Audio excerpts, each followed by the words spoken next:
Welcome to the Jerome McClain Show. I'm your host, Jerome McClain, and let's get into our episode.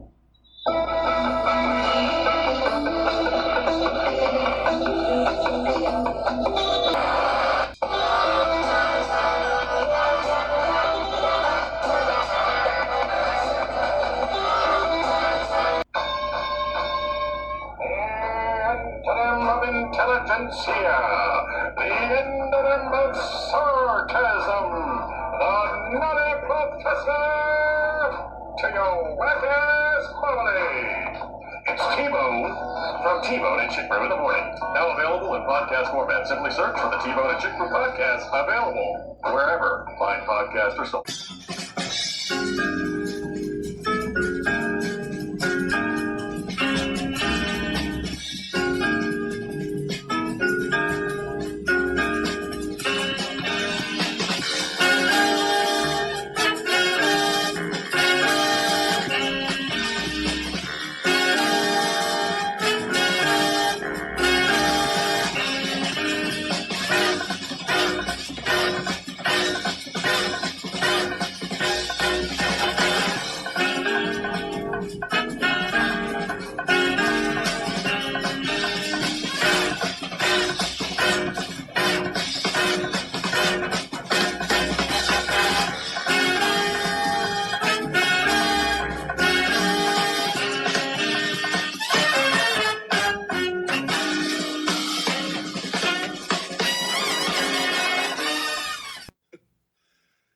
Hey friends, it has been too long since we talked on this channel about what a truly ludicrous person Bill Maher is. Honestly, I was halfway to forgetting about the guy, but this got my attention. This is my friend Anna Kasparian on Bill Maher's podcast Club Random.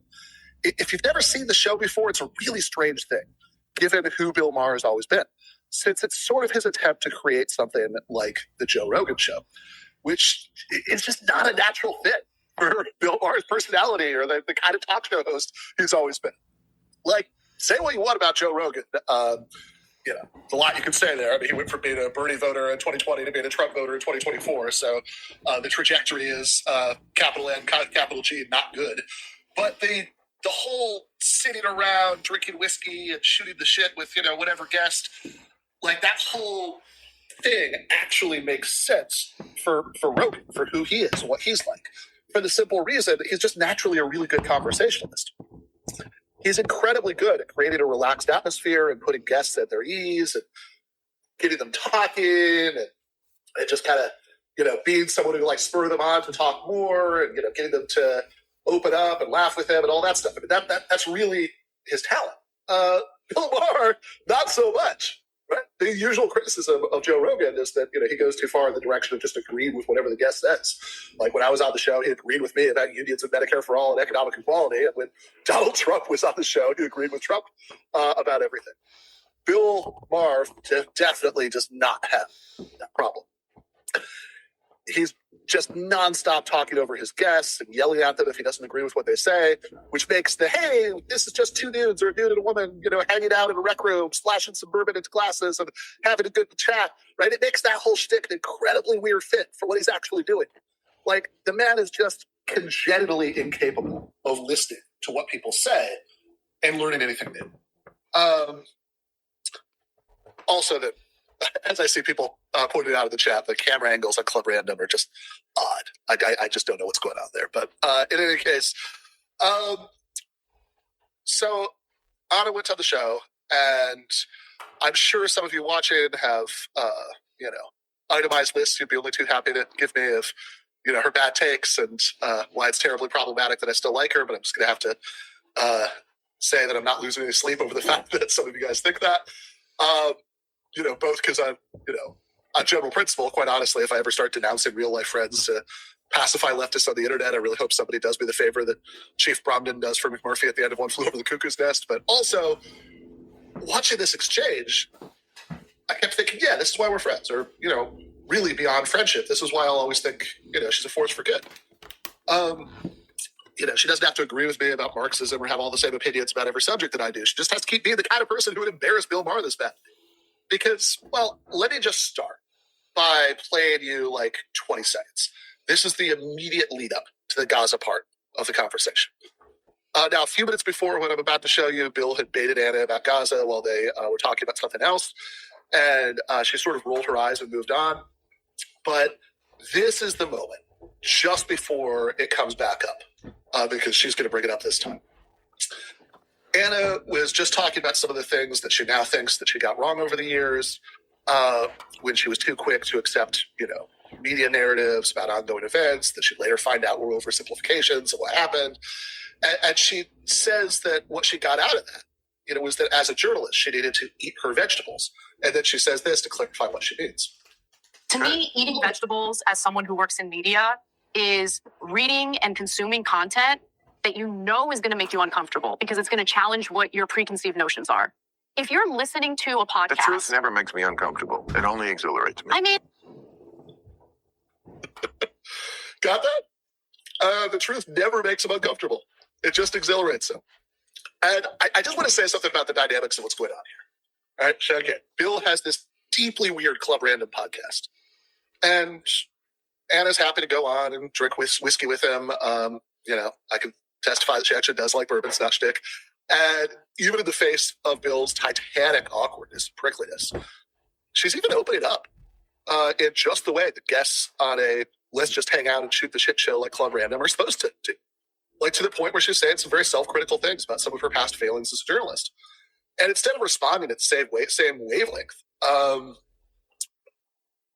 saying something thoughtful or reflective or God knows even self-critical himself, Bill just tells her that he's an epistemic Superman who's never ever had any reaction to the truth except for being exhilarated by it. Nothing true could ever make him, even momentarily uncomfortable. Like the man has never in his life had a strong belief and felt discomfort when he had to think about whether he got it wrong. He's just the one human being who has never had that experience because he is just that rational. And this is where Anna has finally had it and steers things back to Gaza, where, again, he needled her a little bit earlier and she pretty much let it go at the time. So let's watch that part. No matter where it's, on whatever side it is. Yeah. And you want to talk about a little bit of Gaza then? You want to get exhilarated, right?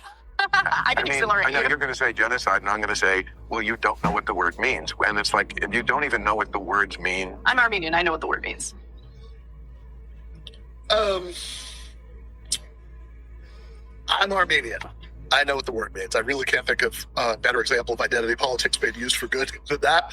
But it's also just worth highlighting how incredible what Bill is doing in this opening gambit is. Because last I checked, every single otherwise respected human rights organization in the world has said that Israel's committed genocide in Gaza. And yeah, if you want to play this game, I guess you can insist that the long and damningly thorough South African filing at the International Court of Justice that documents all the evidence for Gaza fitting every element that's used in the UN Convention on Genocide, that whole document reflects that none of the lawyers who put together the case know what the word means. Amnesty International doesn't know what the word means, and Human Rights Watch doesn't know what the word means. Bestellen, by the way, doesn't know what the word means. And the overwhelming consensus of academic scholars of genocide around the world is just because none of those scholars know what the word means. And only Bill Maher and people who agree with Bill Maher know what the word means. Or maybe every single otherwise respected major human rights organization in the world, the preponderance of genocide scholars, and et cetera, all do know what the word means. But they're just insidiously pretending not to, because they're all anti-Semites who love Hamas, especially the Israeli Jewish Holocaust scholars who said that it's genocide. But gosh, that doesn't seem very likely. And it just never even occurs to Bill, not for a minute and not for a second, that it's possible that he himself might be missing something there. That thought just never seems to go through his head. Right. Yeah. Okay, it's when you...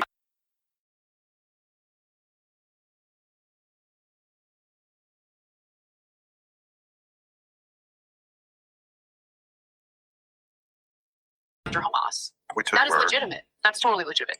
But that's not what's happening. Hamas hides in tunnels underneath hospitals. You So, can't go in. hold on. Hamas is But the Bill- bad guy. If you don't get that, No, Hamas- you don't get much. What Hamas did on October 7th was disgusting. Killing. I mean, I don't at all hold back on that. In fact,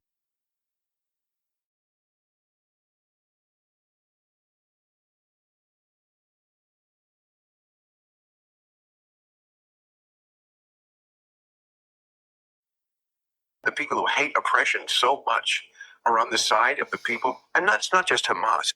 If you social justice warriors, if you have any other issue besides gender apartheid in the world that is above that, you're just a joke. That if you hate oppression, there is one issue which should be above all because it affects more people, hundreds of millions of women who have basically no freedom in the Muslim world. Right. So we should slaughter them instead, which is what's been happening.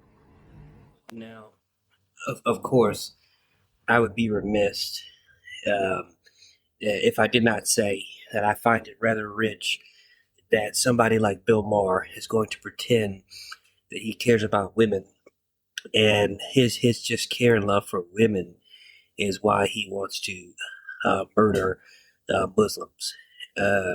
Anybody who's watched Bill Maher over the years has seen his shtick and his trajectory knows he's just anti-religious.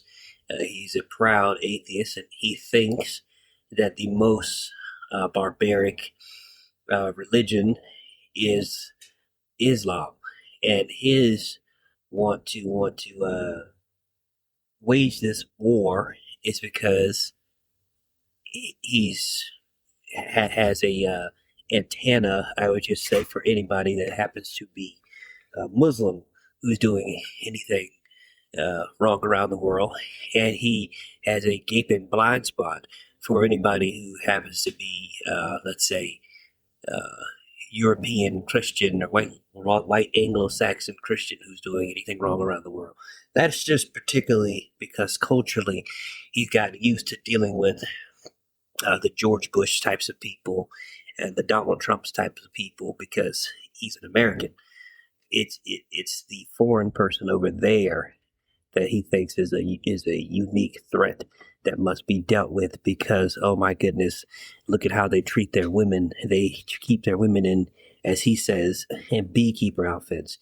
I always challenge people like Bill Maher to go look at what the Muslim women wear in the Middle East and go look at what traditionally Catholic nuns wear and tell me how different it is. One woman, because they're over there, is oppressed. One woman here is spiritually liberated.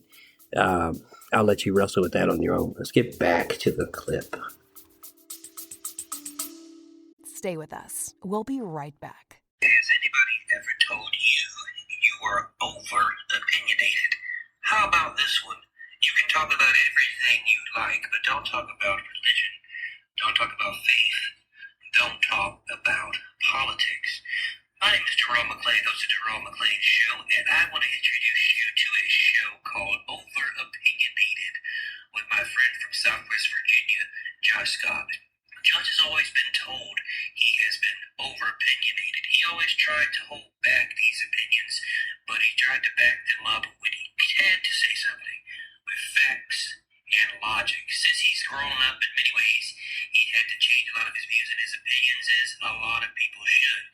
He's not a millionaire from Fox News or CNN. He's just a hard-working, blue-collar type of guy. Give Josh Scott a shot at Over-Opinionated with Josh Scott. You can find him on patreon.com/overopinionated at 679. You can also check him out on Twitter at NRV_guy79. Over-Opinionated with Josh Scott. Why, he is this soft-spoken guy telling you the truth. We talk about a lot of serious topics on this show. One very serious topic is women's health. One company that stood out to me was vslay.com because the owner is very transparent about her own struggles in the women's health department and has great customer service, great deals, and frequent sales. You can check her out, her great customer service, products about women's health, and frequent sales at www.vslay.com. That is www.vslay.com. And that's just such a perfect response to the bullshit that Bill is pulling here, which is exactly what apologists for the genocide always do. talk about the oppression of women in the Muslim world, talk about how ironic it is that people who support gay rights are opposed to the mass displacement and slaughter of people in an area where gay people are treated badly, like every tired, pointless, lol, queers for Palestine, lol joke during the last 26 months of like mind-numbingly evil live-streamed atrocities against the civilian population of Gaza. And this is exactly the right response to cut through all the nonsense. Like, yeah, the oppression of women in many parts of the Muslim world is very bad. But what exactly do you think follows from that premise? Do you think we're helping Muslim world by killing lots of them and dropping 2,000-pound bombs on their children's schools? And by the way, I think Anna is completely correct, just like Zoran Mamdani is completely correct, when he says it. To be clear, that October 7th was very bad, because killing civilians is never, ever justified. Let's not have any confusion around that principle. But, of course, that's the same principle that's been violated so many times over by the Israeli military in Gaza that, where do you even begin? There's just no comparison. If you're going to use that principle to justify condemning the murder of several hundred Israeli civilians on October 7th, which you should, how much more intensely would you have to use it to condemn the systematic displacement of millions of civilians from their homes, the murder of tens of thousands of children, and the mutilation of God knows how many more, the calculated, premeditated, and gleefully admitted use of starvation as a weapon of collective punishment of civilians? You can find a zillion statements from Israeli officials and politicians saying, well, if we want food to be allowed in, then, and everything that's happened in the last 26 months since October 7th, 2023. Unless, of course, you don't really apply that principle to Palestinians, unless you think, okay, that's a principle for Israelis and Americans and other people that we really think are people. But, we don't really care about the almost unfathomably larger scale violations of the same principle in Gaza, because you don't quite think of Palestinians as people the way you think of those other groups as people. And let's be real about this. This is what everything that Bill thinks about this comes down to in the end. And by the way, it went by so fast, it's easy to miss it. But I think when they were talking about October 7th, I heard Bill say something about raping babies, which is just amazing, right?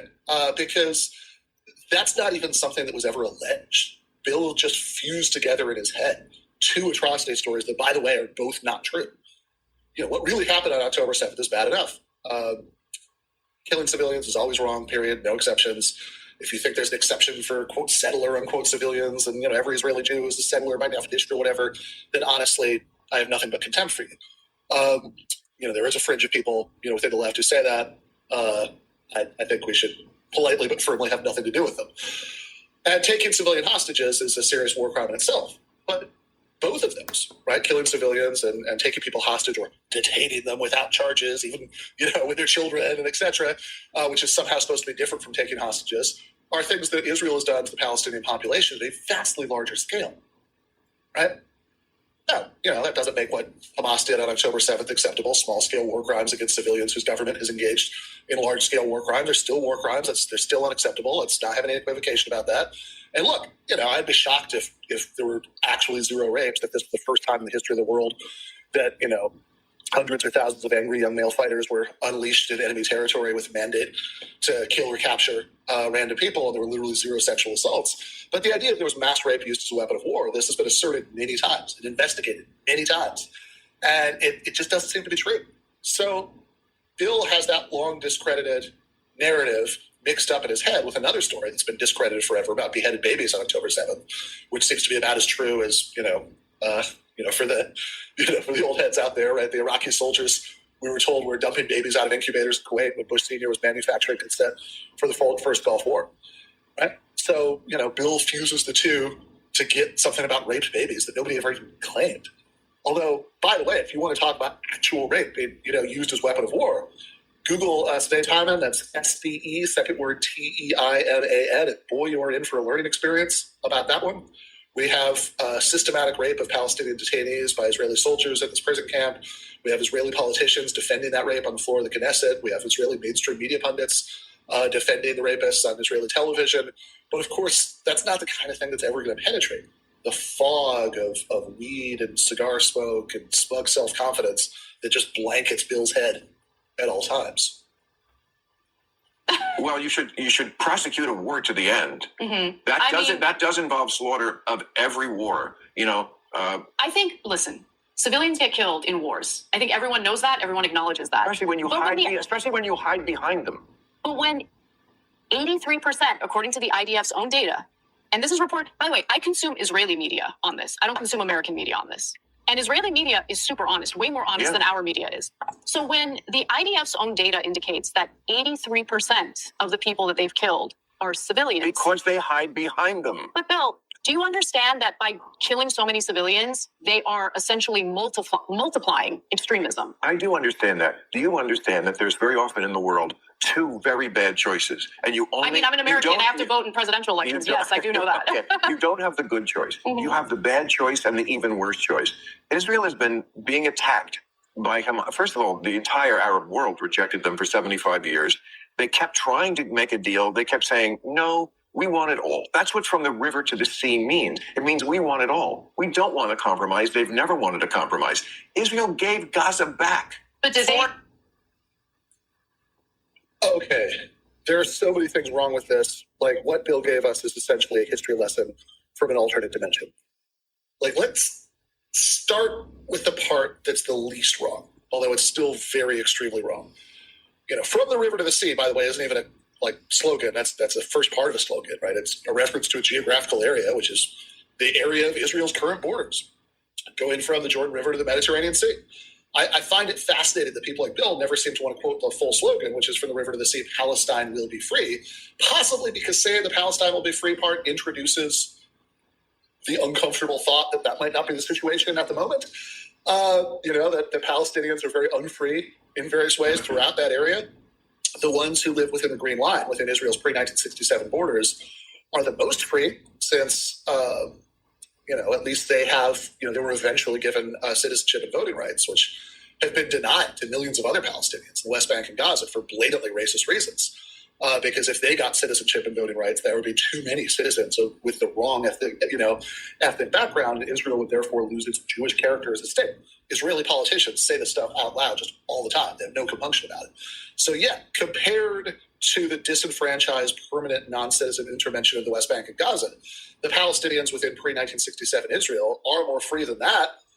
They were kept under martial law and denied citizenship for the first couple decades of the state, but they were eventually given citizenship. But to this day, they're subject to forms of discrimination in areas like housing and education that would be illegal in any normal Western democracy. All right?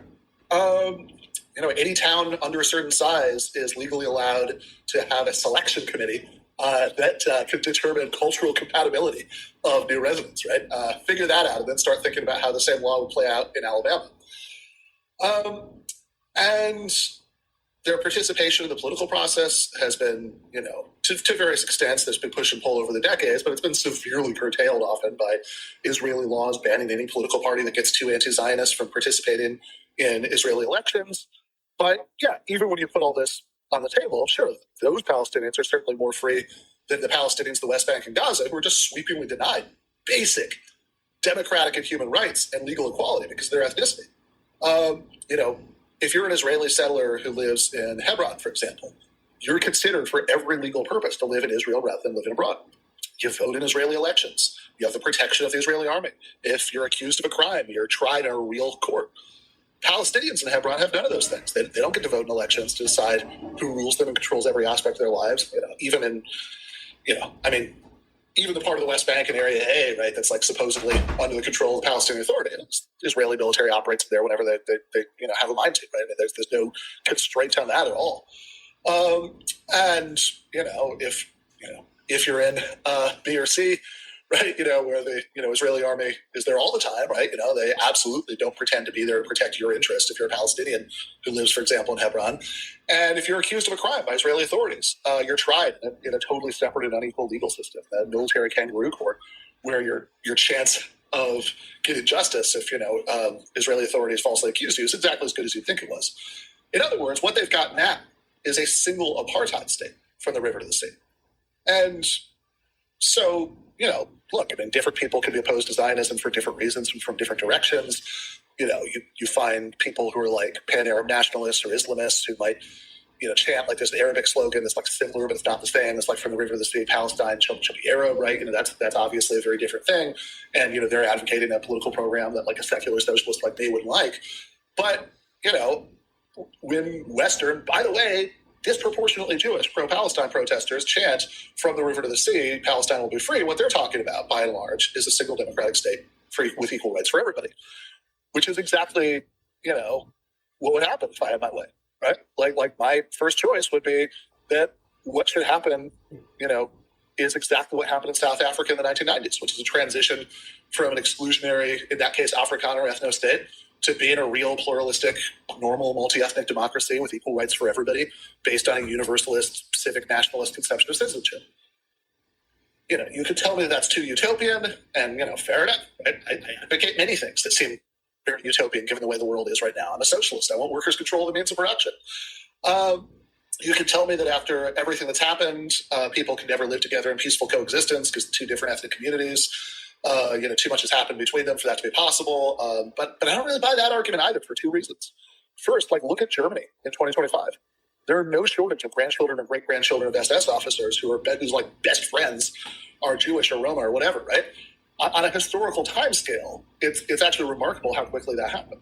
Second, if there was a two-state partition tomorrow, that would still leave a couple million, Israeli Arabs living on the Israeli side of the lines. So assuming you don't want to ethnically cleanse them, right, as part of this two-state solution, there's going to be coexistence either way. There are going to be people living together in the same state either way.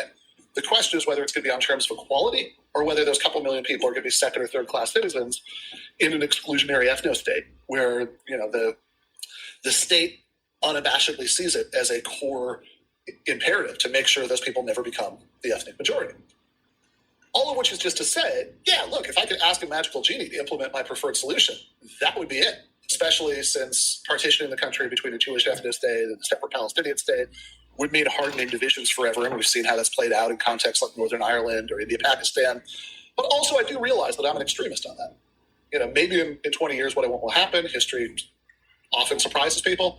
But right now, most Palestinians and most other people in the region have long since given up on any sort of one-state, truly democratic solution. They're just focused on ending the occupation of the West Bank and Gaza so there can be a Palestinian state. So at least West Bank and Gaza Palestinians can finally get some basic human rights because they'll finally be citizens of something. And this brings us to the thing that Bill is way more crazily wrong about in what we just watched. Right? He said that for 75 years, all the other countries in the region totally rejected Israel and demanded everything. In fact, what he just said is so crazy. I want to back up and play that last bit again.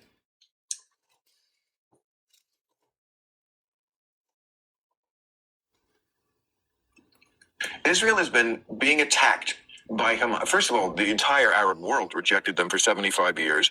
They kept trying to make a deal. They kept saying, no, we want it all. That's what from the river to the sea means. It means we want it all. We don't want to compromise. And again, this just could not be more wrong. The PLO started advocating a two-state solution in the 1980s. In the 1990s, they made a huge deal of renouncing their original charter, which called for one state. And since then, they've never stopped advocating a two-state solution. The, Arab-Israeli Communist Party are all two-staters and, happened for decades. Even Hamas renounced their original charter and adopted a new charter in the 2000s where they said, and people could say, oh, well, they clearly didn't mean it because, they've committed atrocities, et cetera. It's like, okay, well, lots of Israeli governments that, have, said they'd be willing to have a diplomatic settlement of committed atrocities. So I don't understand the standard there. But, but in the new charter they adopted in the 2000s, they said they would be willing to accept two states for the sake of Palestinian national unity, right? They didn't like it, but they wouldn't stand in the way. My understanding is that, for decades now, even Hamas, which I know they're inevitably when this, there are going to be people in the comments on this video calling me a Hamas apologist. I'm very, very far from actually being one. But even Hamas has many years ago come up with some sort of Islamic law loophole where you can have a long-term truce that lasts for generations or centuries. So no, there isn't even any significant Palestinian faction that says we want it all at this point. Certainly the PLO has been spending decades getting countries around the world to recognize, an independent Palestinian state that's currently hypothetical, it's a legal construct rather than a reality on the ground. But, this has been a huge priority for them, getting countries around the world to recognize a separate Palestinian state as a way of helping to try to prod it to actually happen. And, there was a peace deal at Camp David that Arafat ultimately, didn't, immediately jump on and accept. Although, contrary to the Arafat walked away myth, he actually kept negotiating at Taba, and the Israelis were the ones who ultimately pulled the plug. But, the myth never dies. And by the way, there probably would have been a successful peace deal at Camp David if Netanyahu hadn't lobbied to get poison pills that he knew Arafat would never accept inserted into the language, which we know because he bragged about later, right? And Bill's claim that I'm sorry, one more time because this is really amazing.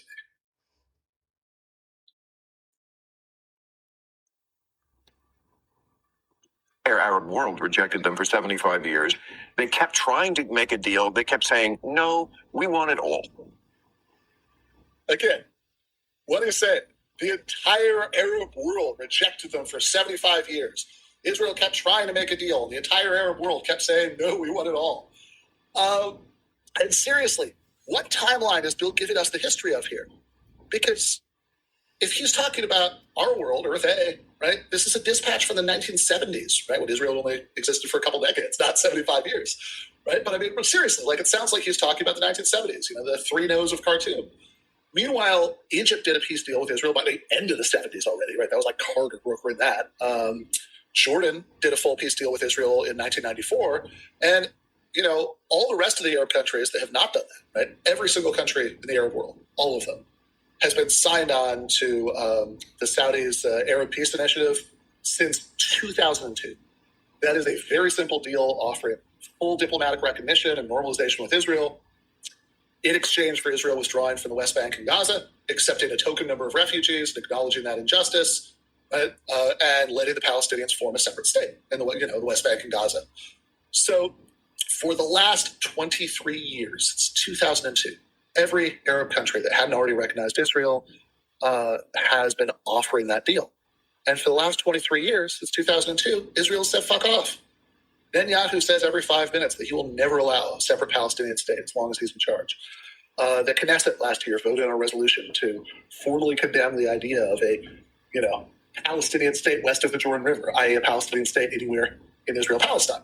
But Bill doesn't know any of this because he has his favorite narrative nestled firmly in his head. That narrative is about Arab rejectionism and the Palestinians never missing an opportunity to miss a blah, blah, blah, blah, blah. It all sounded good to him the first time he heard it, in the mid-70s.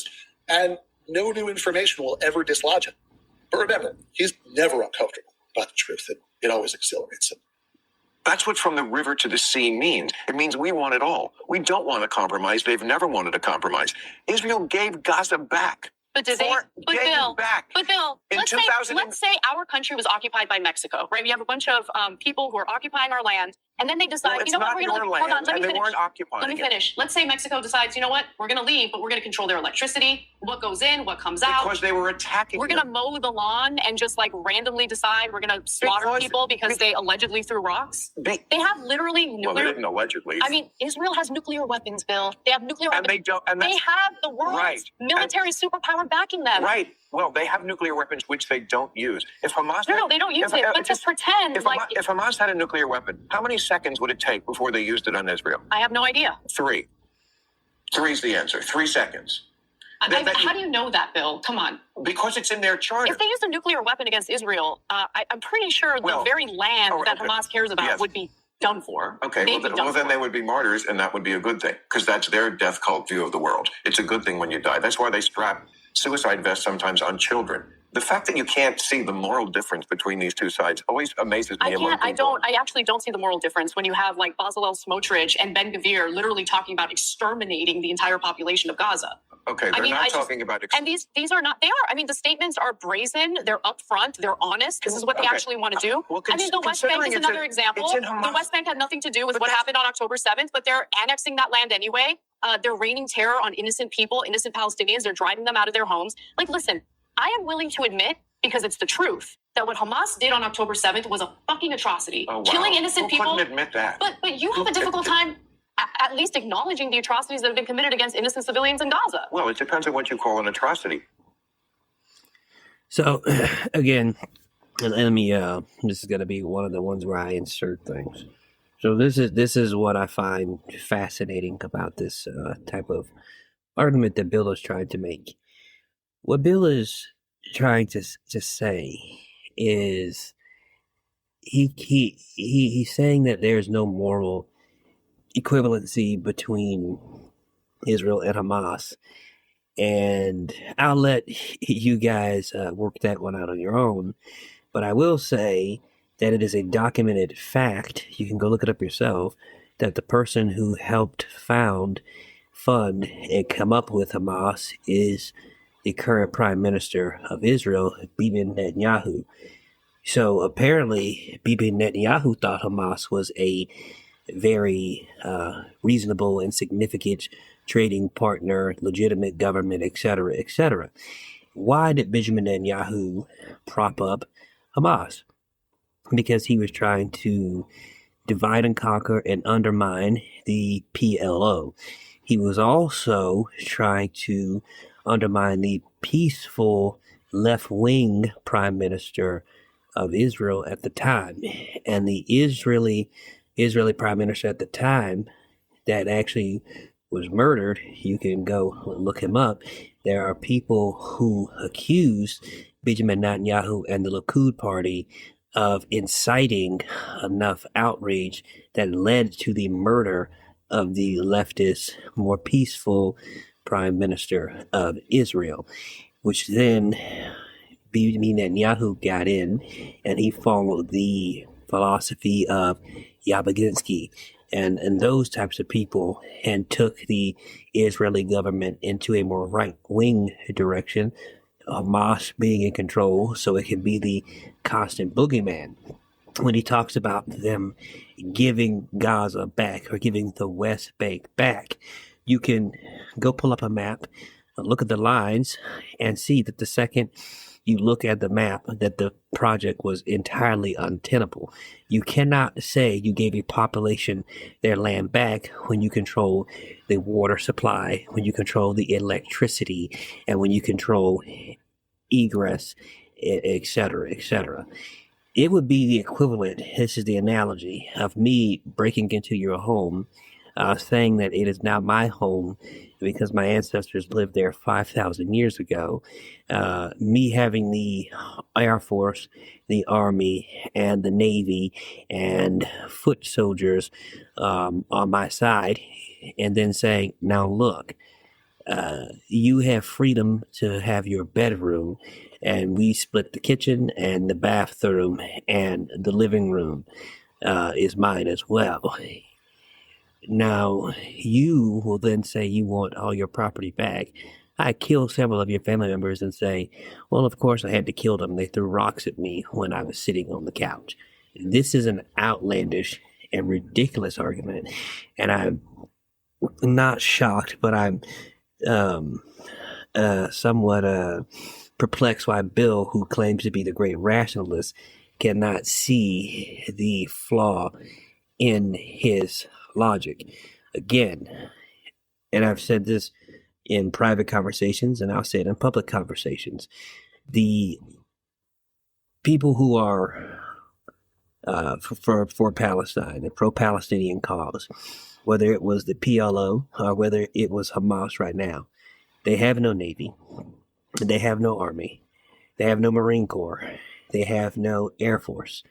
So you can call it a war all you like. It is not a war. It cannot be a war because one opposing force has none of the things and the other force has an Air Force, a Navy, snipers, ground defense, and the other force has rocks and tunnels they have to hide under, and self-made homemade bombs and stuff like that. To pretend like that is an equivalent military force is it stretches all of the imagination to the point of blind credulity. Yes, truly. Who's to say what's an atrocity? Such a difficult question. Who knows? What do words mean, Bill?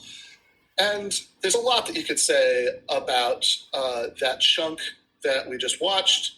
But I just want to highlight one thing, which is the pattern where Bill throws an argument against the wall. Anna starts to dismantle it, and he interrupts her mid-sentence to rush on to the next argument and see if he can make it to the next goalpost shift before his audience has time to think about what she just said.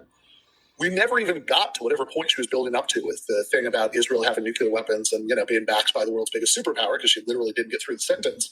I suspect that where she was going with that was that, Israel is clearly the actor in this situation with the most power to resolve it towards a peace deal if they actually wanted to. But that's just a guess, because Bill literally never let her get there. He just cut in with this dumbass argument about how Israel can't possibly be genocidal because they don't use their nuclear weapons in Gaza, which assumes that, by the way, that nothing can count as genocide if you don't do it in the fastest and most efficient way possible, which, by the way, as Sam Badger pointed out in a really good essay he wrote about this in the Substack, by that standard, the Holocaust wasn't genocide either, because the Nazis often delayed, killing Jewish prisoners in order to do things like use them as forced labor to build V-2 rockets. And then Bill asks her as an ultra-smug gotcha, if Hamas had nukes, how long do you think it would take them to use them? And then he answers his own question, 3 seconds. And she makes the obvious counterpoint that, wait a few seconds here. You can't really use nuclear weapons if you're fighting over territory in a tiny country without killing yourself in the process, or, irradiating the land that you want and irradiating the land that you're already living on. And he just cuts in with his absolute certainty that they would do it anyway because they'd want to be martyrs. Since that fits the cartoon narrative in his head about Islam, even though, like, Iran is run by political Islamists, and in the 4.5 decades since the Islamic Revolution, they haven't so much as initiated a full-fledged land war with any other country. I mean, they've, backed proxy forces in various places, tried to be a regional player, but, they've been extremely cautious and conservative about risking their own military, to the point that when Trump bombed them, they just did a token response to make sure that it would de-escalate. They certainly seem to have a sense of self-preservation. But Bill is somehow sure of this anyway, in the case of Hamas. And then he's shifted entirely off the nuke thing before Anna could even connect the dots. They're just sitting there begging to be connected, which is, the fact that Hamas couldn't use nukes if they had them without irradiating the land that they wanted and the land they were already living on should maybe tell anyone with 2 brain cells to rub together for warmth that maybe Israel doesn't use nukes less because Netanyahu and Ben-Gvir and Smotrich are too humanitarian to use nukes, and more because they, too, don't want to irradiate the very land that they're trying to seize, and for that matter, the land that they currently live on. All wars are going to have atrocity. A double tap on a hospital? A double tap on a hospital? So when the first responders show up? I don't know exactly what you're talking about. I vaguely remember the thing. Right. Yeah. First of all, that's an old terrorist trick. Mm-hmm. That's what they do all the time. Okay, but are you at least going to acknowledge that the IDF doing that was wrong? Yeah, I'm sure they have committed what we would call war crimes, as every army does in every war. Right. I'm sure they have committed what we would call war crimes. Okay, so if they would commit what we would call war crimes, how do you expect the people who they are committing the war crimes on should respond? Should they respond by praying that the bombs stop, Bill? I mean, you are an atheist and you think prayer is stupid, correct? How should they respond? So how he thinks they should respond is slavery and submission and obedience forever, which is something that he would not do. He could comfortably say from his perch in the United States of America, having never done anything for anybody, especially when it comes to putting on a uniform and going and fighting for anything he actually believes in. What we would call war crimes. I just cannot even call that himself, for a second. Cannot let that thought penetrate his head. Including our own, right? Correct. In every war, including the Civil War. I forget who it was who made the good point, during the Civil War, a lot of people would say, especially in the South, that Sherman did not have to burn Atlanta quite as badly as he did. Mm-hmm, mm-hmm. I mean, we were pretty brutal. But would you also then just say, well, we don't know who the good guys were in that war? No, I think it was the North. I think they committed atrocity in Atlanta. Yeah, that's true. They burned when they shouldn't, and they were very rough on the South. They were still the good guys. They were fighting against slavery as Israel is fighting to survive. And also, they are the front line in the Western world. I totally disagree with you on this entirely. I think much of the problems we have in the Middle East is due to the enabling of this look, it's an expansionist policy. If Israel wasn't trying to continue expanding in the Middle East, so I don't think they would be dealing with the enemies that they're dealing with. They've never been asked. They've never been trying to expand. They're trying to annex the West Bank right now and Lebanon. Again, this is pure stupidity. Go and look at the map of Israel in 1948 and what the Israeli land was, and go look at what the map is in 2025, and then say with a straight face, Israel is not expanded.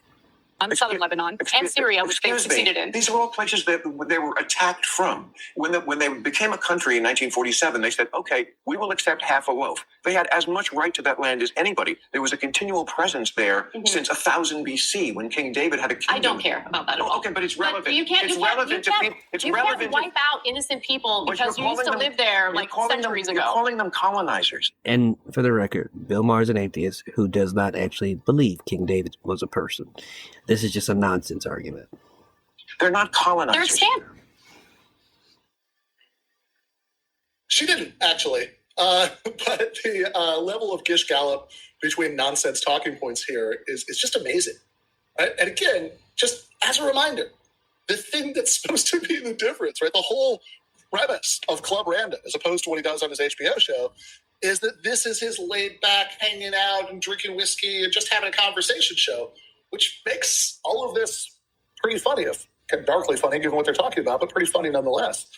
Anna brought up the IDF doing double tap strikes in hospitals, and he seemed confused about what she was even talking about. She started to explain, well, the responders come and then you hit it again to kill the responders. And he pivoted to whataboutism, about, the terrorists doing stuff like that. She started to say, okay, but, Bill, does that make it okay when Israel does it? And then he was all the way back to the 1860s talking about Sherman's March to the Sea, long before the Geneva Convention. And by the way, Sherman's March to the Sea is absolutely nothing compared to what's been done to the population of Gaza. And that was an actual civil war between vast armies that, could actually pose meaningful threats to each other.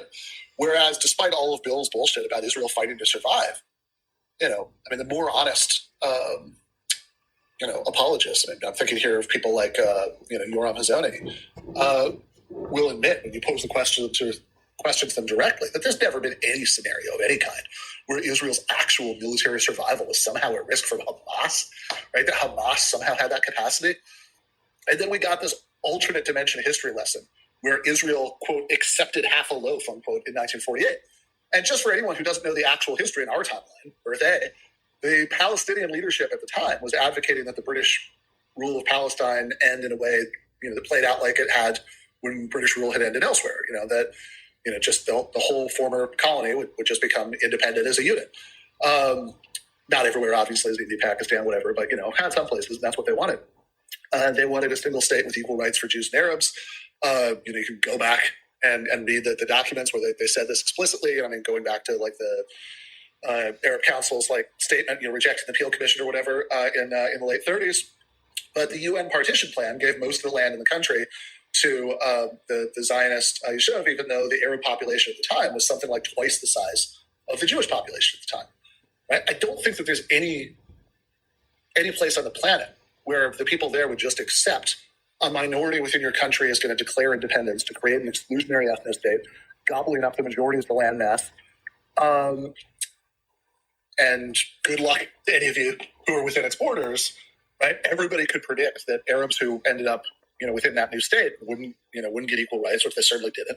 They didn't even get citizenship until the late 1960s. And, they had to carry around ID cards, to prevent passage, right, for the majority of Israel's history.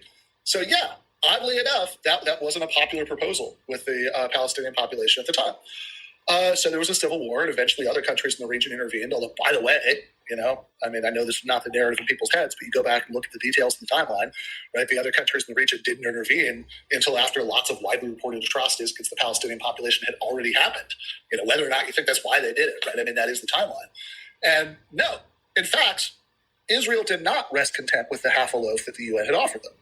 And it wasn't the UN's loaf anyway, right? It was the loaf of the people who lived there. But putting that aside, right, the portion of the loaf the UN offered them was pretty goddamn generous, right? Remember, the UN actually offered them the majority of the landmass, even though they were outnumbered 2-1.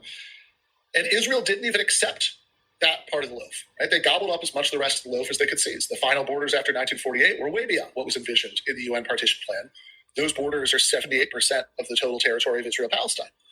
And when they got a chance to seize the rest of the loaf in the 1967 war, which they started, by the way, right? There have been lots of saber rattling from Arab countries. And I guess closing the canal is supposed to be an act of war, right? That's the theory that people always give when they say, no, actually 1967 was defensive. Although by that standard, the U.S. had gone to war with Cuba during the Cuban Missile Crisis, right? Because of the blockade. So I don't really understand that defense at all. But whatever, as far as the actual shooting goes, Israel started the war in 1967 and took the rest of the loaf, right? The remaining 22% of the loaf, at which point they almost immediately started building settlements, started building cities full of their own citizens, scattered around the rest of the loaf, right? And, the rest is apartheid history. That's the reality. Bill doesn't know any of this. He doesn't care. He doesn't want to know any of this. But remember, the truth always exhilarates him. And they're annexing land. That's what colonizers do. First of all, the holidays are that special time of year. It really is, by the way. Here, I'll just put this on mute while we play through the ad. It really is hard to overstate how intellectually lazy Bill is. Anna initially said it's an expansionist project. She didn't even use the word colonizers until Bill did. But, then when he did, she was like, well, that would fit the definition, right? But she's obviously not calling the Israelis colonizers in the sense of, not indigenous. I think quite rightly, she couldn't give less of a shit one way or the other about whose ancestors were where first. I'm certainly not descended from people who lived in Los Angeles 3,000 years ago, and neither is Bill or Anna, right? But all three of us have a right to live there all the same. On any kind of minimally sane liberal democratic standard, no one's rights have anything to do with where their ancestors lived. When Anna said, what she said was that Israel was expansionist, which is just a fact. Even in 1947 and 1948, they were seizing more of the loaf than even the ridiculous UN partition plan gave them. Ethnically cleansing a lot of Palestinian villagers in those parts of the loaf. And then in 1967, they started occupying and settling the rest of the loaf. And as Anna points out, right now, there's a move to formally annex the rest of the loaf in the West Bank, not to mention parts of southern Lebanon, not to mention the really brazen nonsense in Syria, where Israel has been illegally holding on to the Golan Heights forever. And the official excuse was that they needed it as a buffer zone.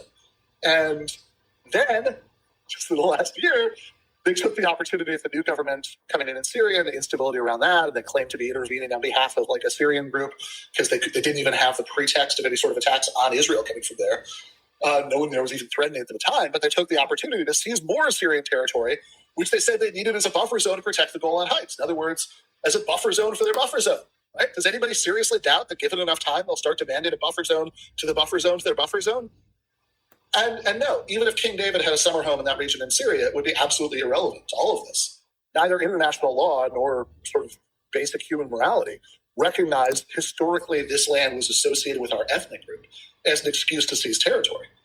Right? I mean, we'd all recognize that nothing that happened in the 19th century would justify Mexico, sending an army to do a reconquista of Los Angeles, kicking out me and Anna and Bill Maher, and no historical arcana about the Kievan Rus or whatever happened at the court of Peter the Great could justify Putin invading Ukraine.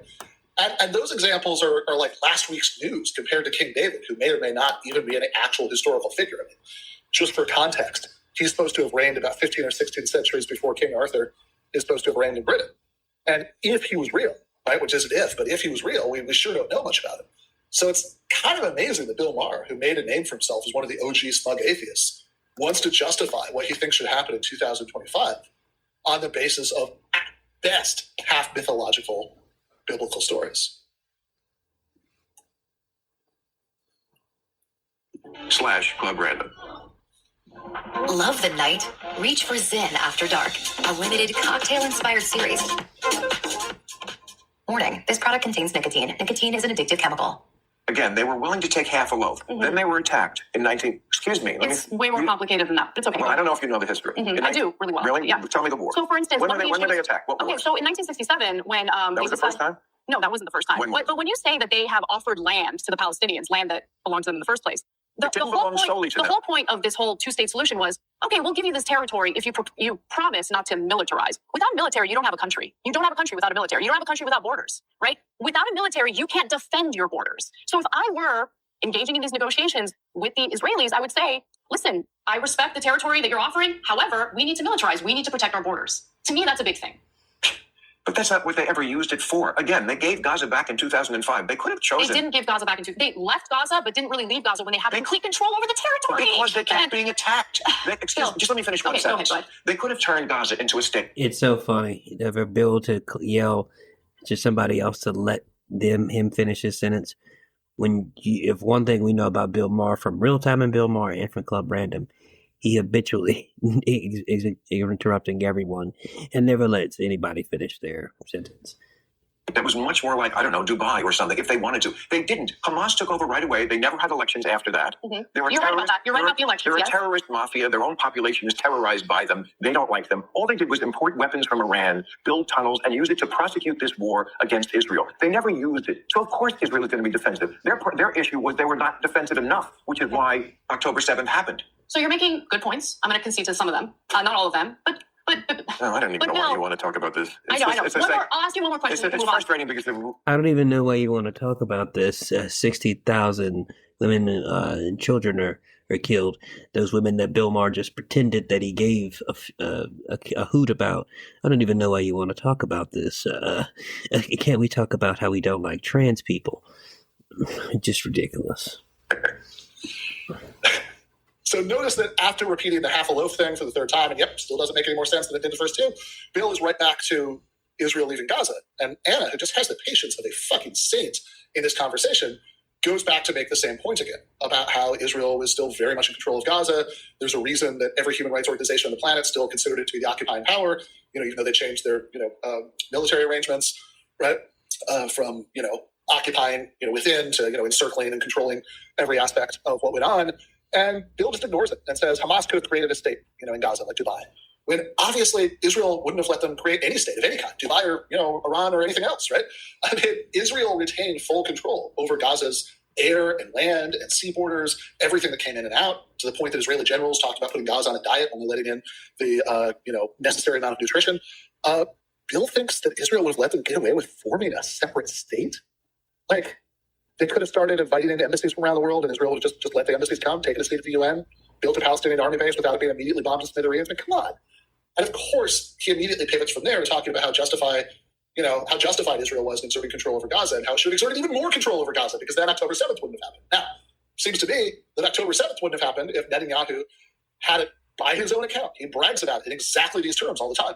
Right? Which Anna knows and Bill doesn't, because Anna reads Israeli media and Bill doesn't. And in fact, if Israel had been pursuing, with the help of the United States, a regional normalization that would have totally frozen out the Palestinians, taken away the only card they had left, and in fact hadn't spent all of 2023 leading up to October 7th backing settler pogroms against Palestinians in the West Bank.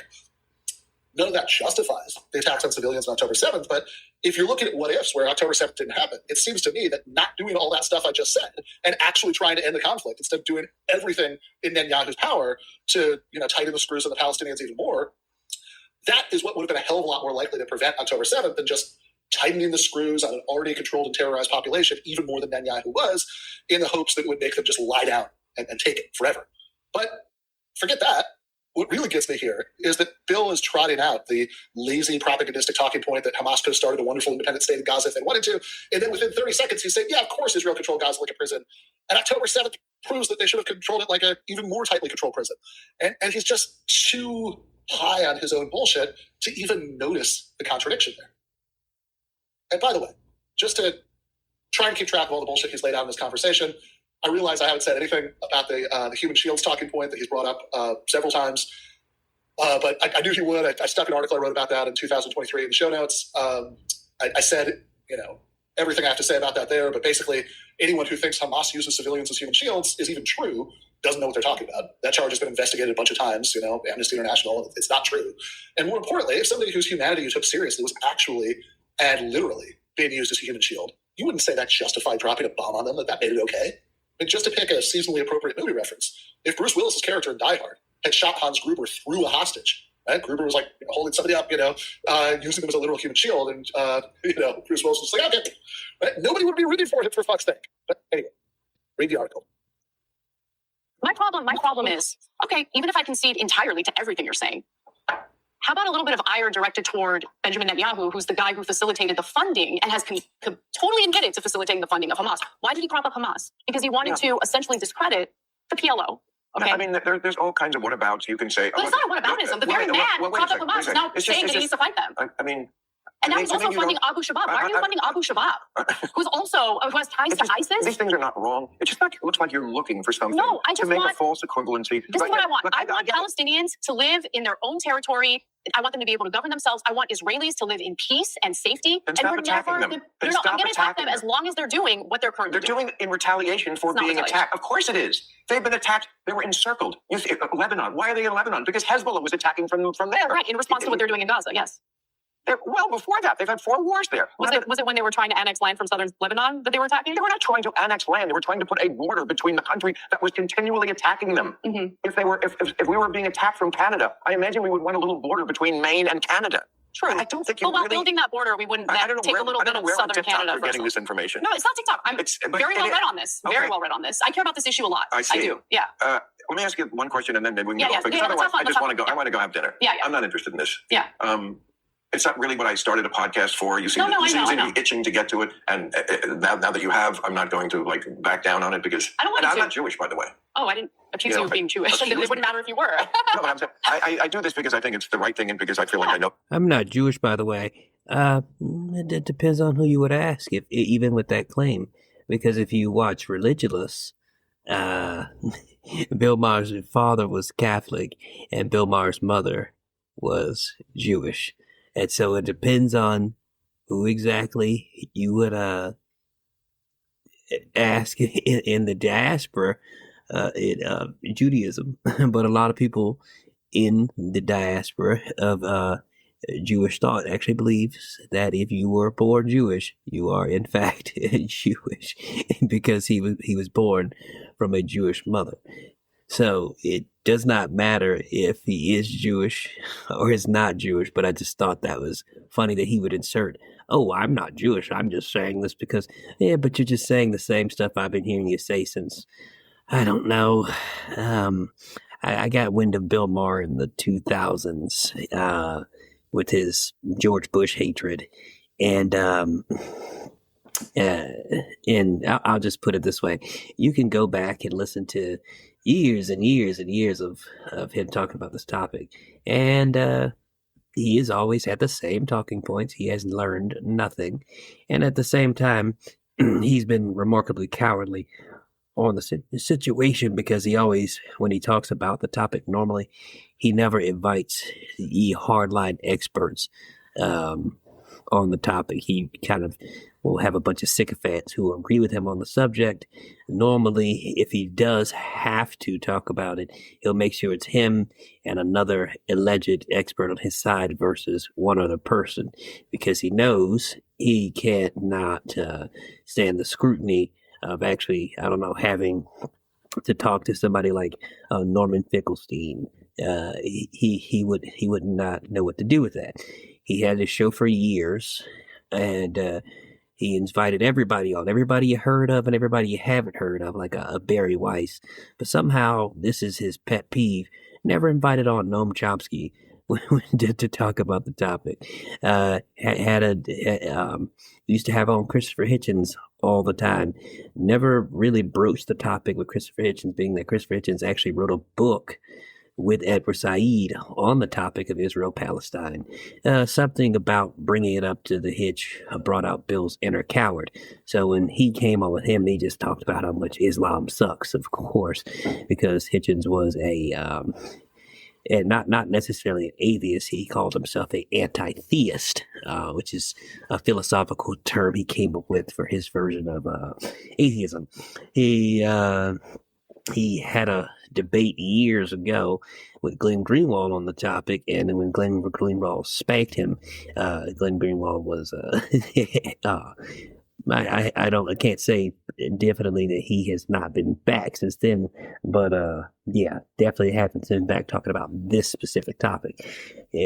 Mark Lamont Hill wrote a book, Except for Palestine. Now, and Bill Maher is very aware of who Mark Lamont Hill is, because Mark Lamont Hill debated and destroyed Alan Dershowitz on the topic. No, somehow he never has him on. He knows that Cornel West is on the opposite side of him in this discussion. Cornel West had a debate with Alan Dershowitz on the subject several times. Guess who always gets invited on to talk about Israel-Palestine? Alan Dershowitz, who Bill Maher agrees with, not Cornel West, who Bill Maher does not agree with on the topic. Bill Maher is a uniquely interesting figure only in the sense that he is a coward who on the topic, who pretends like he's a rationalist on the topic. He pretends like he knows a lot about it, but he does not, because he's not letting new information enter into his cerebellum. The history and the politics of it. I respect your perspective, okay. yeah. But if you had to live in the Middle East, so tomorrow, Anna, you got to go live in the Middle East, where would you live?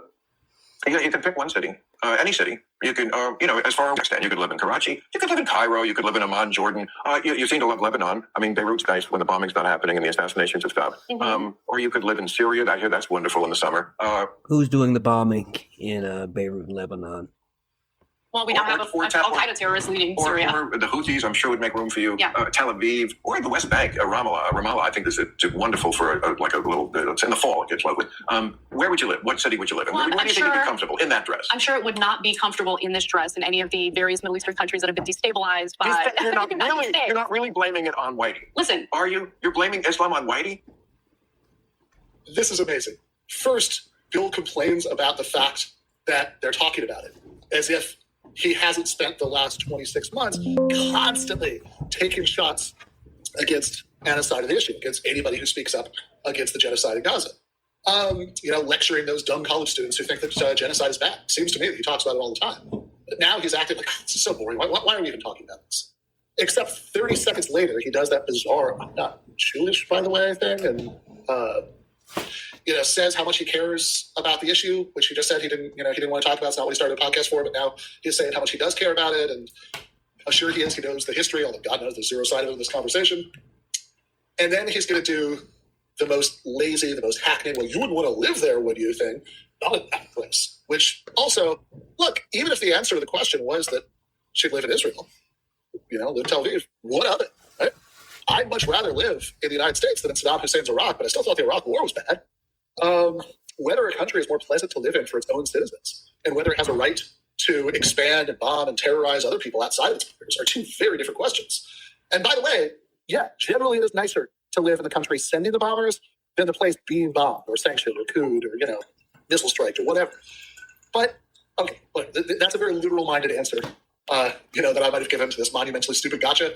Anna's response is to actually make a deeper and more interesting point, which is that the rise of this kind of fundamentalist Islam that Bill is talking about is to a great extent downstream of imperial meddling in the region, which is just true. I mean, that's just history. And beyond the genuinely impressive stupidity of reinterpreting that as a racial point, Whitey, listen to exactly what he says. You're blaming Islam on Whitey. Because Bill is literally incapable of making a distinction between the most extreme fundamentalist interpretations of Islam, political Islam as a political faction on the one hand, and Islam, the entire major world religion, on the other. It's just all the same to him. Never mind that a lot of the countries he's talking about were vastly more secular well into the late 20th century than they are now.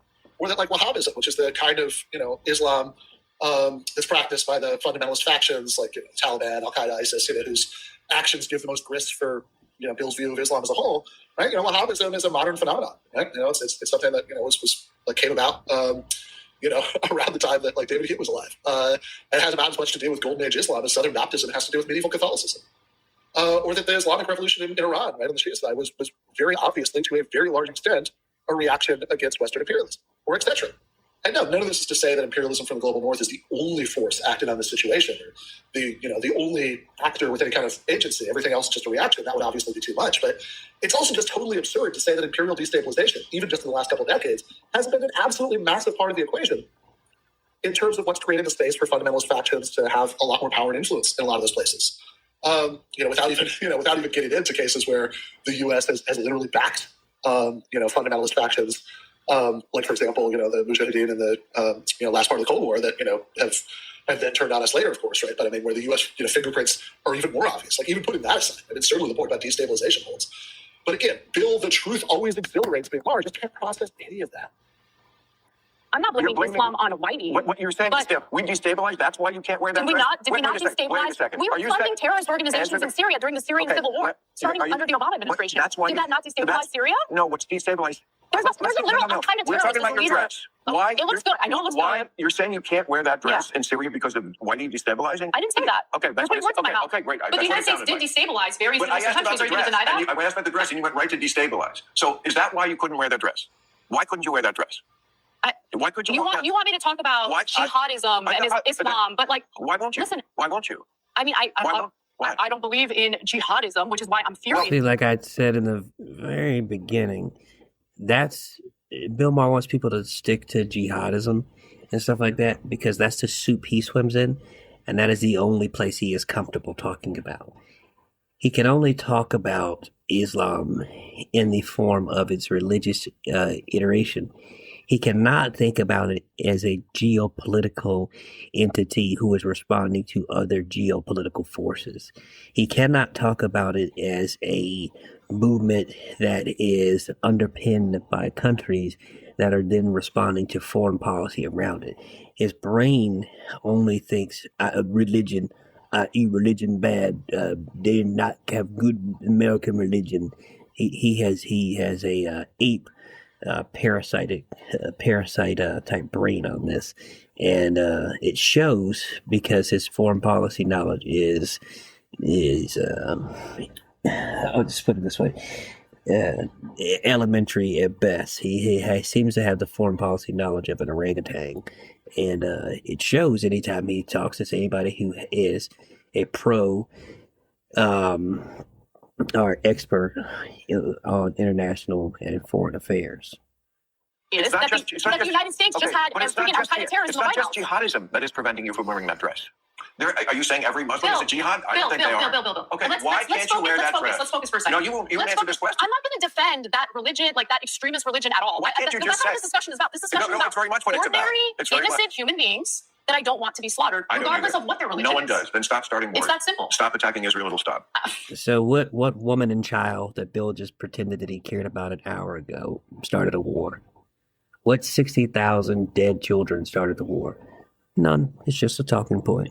It's just something you say when you don't want to think. Okay. But the fact that you can't answer that question, and you know that... I don't know what the question is. What's the question? You keep doing What's that. my question? What's your because question? you don't really want to hear it. No, go ahead. I will Okay. give you space to speak. Go ahead. Okay. The question is, if you could live anywhere, Right. from North Africa all the way to, we left out Uzbekistan, you could live there, Kazakhstan, Saudi Arabia, Riyadh. None of the above. And, none of them. or Tel Aviv. None of them. Literally none of them. But if you had to choose one, you would. So to you, Karachi, Pakistan, and Tel Aviv, same thing. I would figure something out, but that's I've powerful, definitely not as smart as I know you are. That's come on. You're going to first of all, get killed. You're going to get killed for that for good reason. No, I don't. Yes, you are, and for good reason. Okay, Bill, I'm Armenian. I have literal family members who currently live in Iran. I have no love for the Iranian regime. Let me be clear about that. I like that Tehran. Would you like to live Hold there? on. But let me just say something. Tel Aviv, There is so much disinformation. Armenian Christians who are part of the Armenian diaspora as a result of the 1915 genocide against Armenians. I know it. They're living in Iran right now. They're going to church. They're being left alone by the Ayatollah, as awful as the Ayatollah is. Yeah. So look, I'm not saying I would want to live in Iran. I want to live anywhere in the Middle East. I want to live here in the United States of America, the greatest freaking country in the world. You're like a politician. You're avoiding. No, I'm being as super honest as I can be. No, you're not. No, you're not. 100%. No. Because the question is, if you had to pick a city, and you're not answering that question, you're doing what I have no interest in any place in the Middle politicians are East. doing and saying, I don't want to live in any of them. I want to live in America. That's not the question. The question is, if you had to pick, would you rather live in Tel Aviv? Because I promise you, you wouldn't last a week in the other places, and you could easily live in Tel Aviv. So if you don't think that speaks of a difference between cultures and civilizations, then okay, we'll leave it there. But I promise you it does. And if you had to actually do that, I think you would agree with me. I think given my very harsh and vociferous criticisms of the Israeli government, I probably wouldn't feel so safe living in Tel Aviv right now under this government. First of all, they have free speech there, so it would not be an issue. You can go ahead and see about Israel and free speech. I'll just give you one person to look up. Go look up the famous Jewish dissident American who just go look up Noam Chomsky and put Noam Chomsky banned from Israel or something like that and see what pops up. You see why, and you see how much Israel values free speech. I may actually put it in the show notes just for fun. But that is a side issue. We're not really talking about. We'll just say just a person, not you. people are violently attacked by right-wing nationalist mobs for saying the kinds of things that Anna says in Israel all the time. There have been a zillion times that have happened. Certainly, Arab citizens of Israel have been arrested for, things like Facebook posts. So I think the general state of free speech in Israel might not be quite as good as Bill thinks. Also, by the way, you might want to look into the ethnic cleansing of the Armenian quarter of East Jerusalem. But just specifically in terms of Anna-relevant things here. With your vociferous talking, just a regular a woman of your age. I'm sure a woman of my age who grew up in the Western world would probably feel the most comfortable in Tel Aviv. I will concede that. Wow. Okay, but we're having a discussion about which culture we like, when in reality, I'm having a discussion about the value of human life and wanting innocent people to live, whether they're Israelis or whether they're Muslims in some other Muslim country. You know what? When I'm bored, I know the audience is bored. Yeah, so I'm going to cut it there because we've been around that mulberry bush before. Right. So. There you go. Right? He just shuts down the discussion. And of course, exactly no one in the audience was bored at that point. If you look at the video on YouTube, nobody in the comments there is saying they were bored. But if he'd kept at it, Anna might have actually been able to steer the topic back to why he was okay with the relentless, calculated destruction of every piece of infrastructure that would support civilian life in Gaza, the expulsion at gunpoint of literally millions of civilians from their homes, the bombing that has damaged the overwhelming majority of standing structures throughout Gaza, and the deliberate, calculated slaughter of tens of thousands of children. And of course, we can't have that. We can talk about King David and biblical history and whatever Bill thinks happened in 1948 or 1967, or with the Gaza disengagement under Sharon. We could talk about which country you can wear which dresses in. We could talk about every subject under the sun, except for that horribly inconvenient wall of dead kids in Gaza. But really, what matters, what you should focus on, is not those children who will never grow up. It's could you wear that dress and rock it? Because if not, clearly that justifies everything. All-purpose free pass to do anything you want to anybody who lives there forever. But honestly, as grotesque as this is, I really did enjoy how mad Bill was getting in this conversation, and how Anna just seemed calm and cheerful and unruffled and just steadfastly didn't get mad back at him, and how that just made him even angrier. And judging by the comments, I think a lot of his audience got that too. Anyway, just as a little palate cleanser, get the taste of Club Random out of your mouth. I actually showed this video once on the show before, but I think I have to show it again.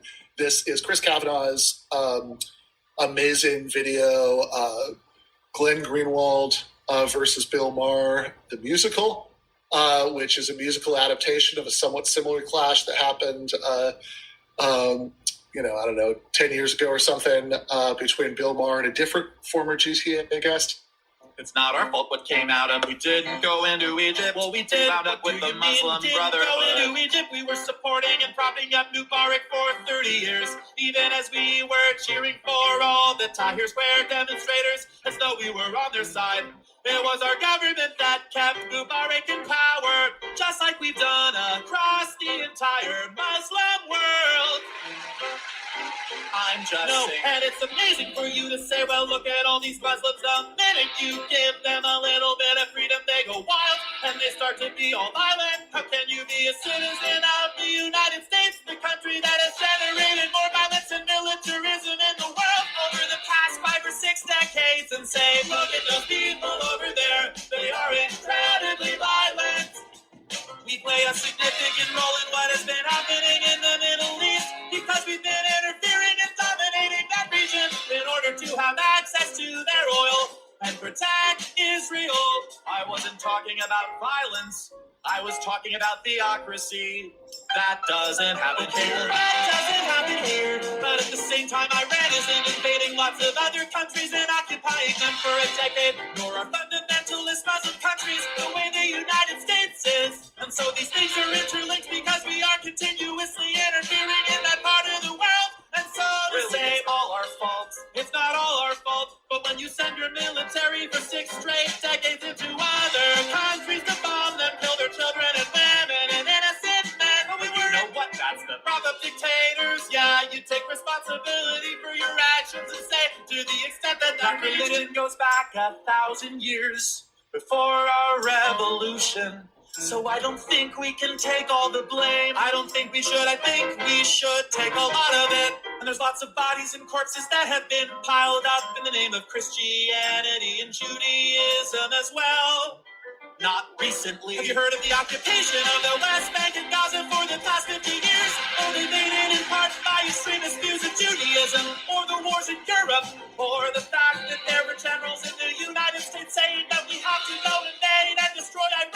We have 26 million people because our God is bigger. Lots of religions, not just Islam, produce violence. Well, that's the silly liberal view that all religions are alike because it makes you feel good. No, it makes you feel good to say our side is better. There's people over there. It makes you feel good to put a crown on your head and say I'm a good person. How do I prove that? You get to ignore the responsibility that your government has for the violence and instability in the world by saying, look, it's that primitive religion over there that's to blame.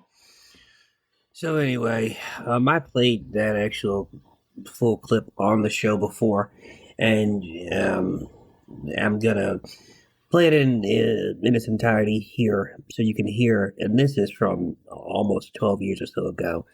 And as you see, Bill Maher hasn't learned, even when it doesn't matter if he's talking to a journalist who's a woman, who's a commentator, or he's talking to an investigative journalist who's a constitutional lawyer, who's an expert on the topic. Same talking points gets dismantled. Bill will repeat them in 10, 15, 20 years. Like, he doesn't know. Frankly, is based on a very elementary moral principle. I realize it's almost universally rejected, but I'd still like to reiterate it. Our prime concern should be our own responsibilities. Our prime concern for anybody should be the predictable consequences of your own actions. I mean, it's very convenient and be self-righteous and to talk about somebody else's crimes. Jihad as Islam, Sharia laws, Islam, the actual doctrine of Islam is martyrdom and jihad. So, if you're a Russian commissar in the 1970s, it would be very convenient to concentrate on U.S. crimes. But the important thing to do in Russia was not that. I don't care whether Sakharov said anything about U.S. crimes. What you care is what they're saying about their own society and something they can do about it. And the same elementary moral principle applies to us. The focus of our attention should be on what we can do, what we are doing, what are the options for us to try to terminate major crimes in which we're involved, and there are plenty of them, and to mitigate harm and atrocities elsewhere. And there's a lot that we can do. Not our fault what came out. We didn't go into Egypt.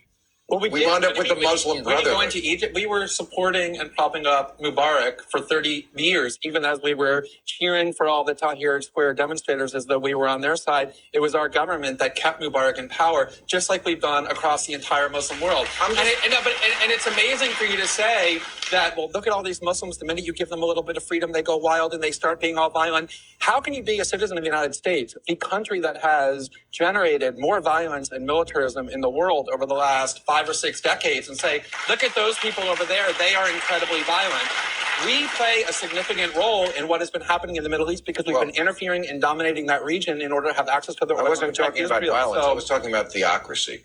That doesn't happen here. No, well, okay, that doesn't happen here, but at the same time, Iran isn't invading lots of other countries and occupying them for a decade, nor are fundamentalist Muslim countries the way the United States is. So these things are interlinked because we are continuously interfering in that part of the world. And so to say... It's all our fault? It's not all our fault, but when you send your military for 6 straight decades into other countries to bomb them, kill their children and women and innocent men, prop up dictators, you take responsibility for your actions and say, to the extent that that region... That religion goes back 1,000 years before our revolution, so I don't think we could take all the blame. I don't think we should. I think we should take a lot of it. And there's lots of bodies and corpses that have been piled up in the name of Christianity and Judaism as well. Not recently.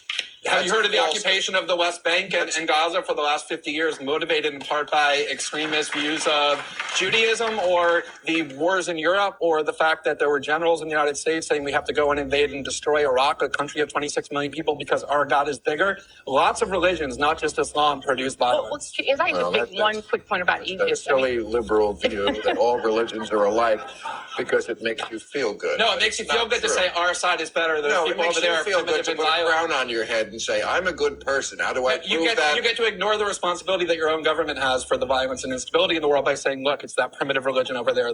Terror is not coming from nowhere. And what you want to do is, I mean, it's easy to stand up on a pedestal and scream Islam, fascism, and so on and so forth. Maybe that makes you feel good. But if you want to deal with the threat of terror, you'll ask what its sources are and ask how those sources can be dealt with.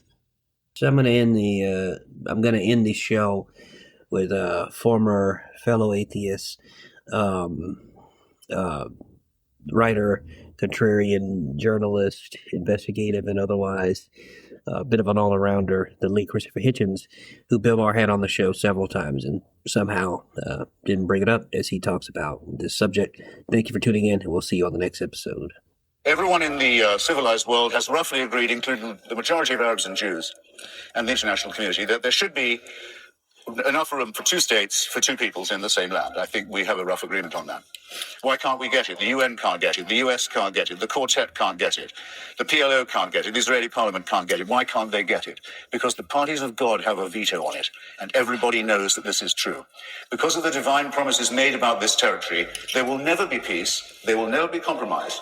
There will instead be misery, shame, and tyranny, and people will kill each other's children for ancient books and caves and relics. Everyone in the... If it's true that God wanted the Jews to get back to Palestine, then it must have been true that he wanted their exile to be ended. The galut, as it's known to Zionism, the exile, the wandering. And we know how that wandering was ended. By Christian Europe throwing living Jewish babies into furnaces. Well, that must be part of the plan then, mustn't it? And some rabbis used to claim that. By the way, they used to claim that the Holocaust was a punishment for exile. And then people started to desert the synagogue. So they shut up about it until the 1967 war.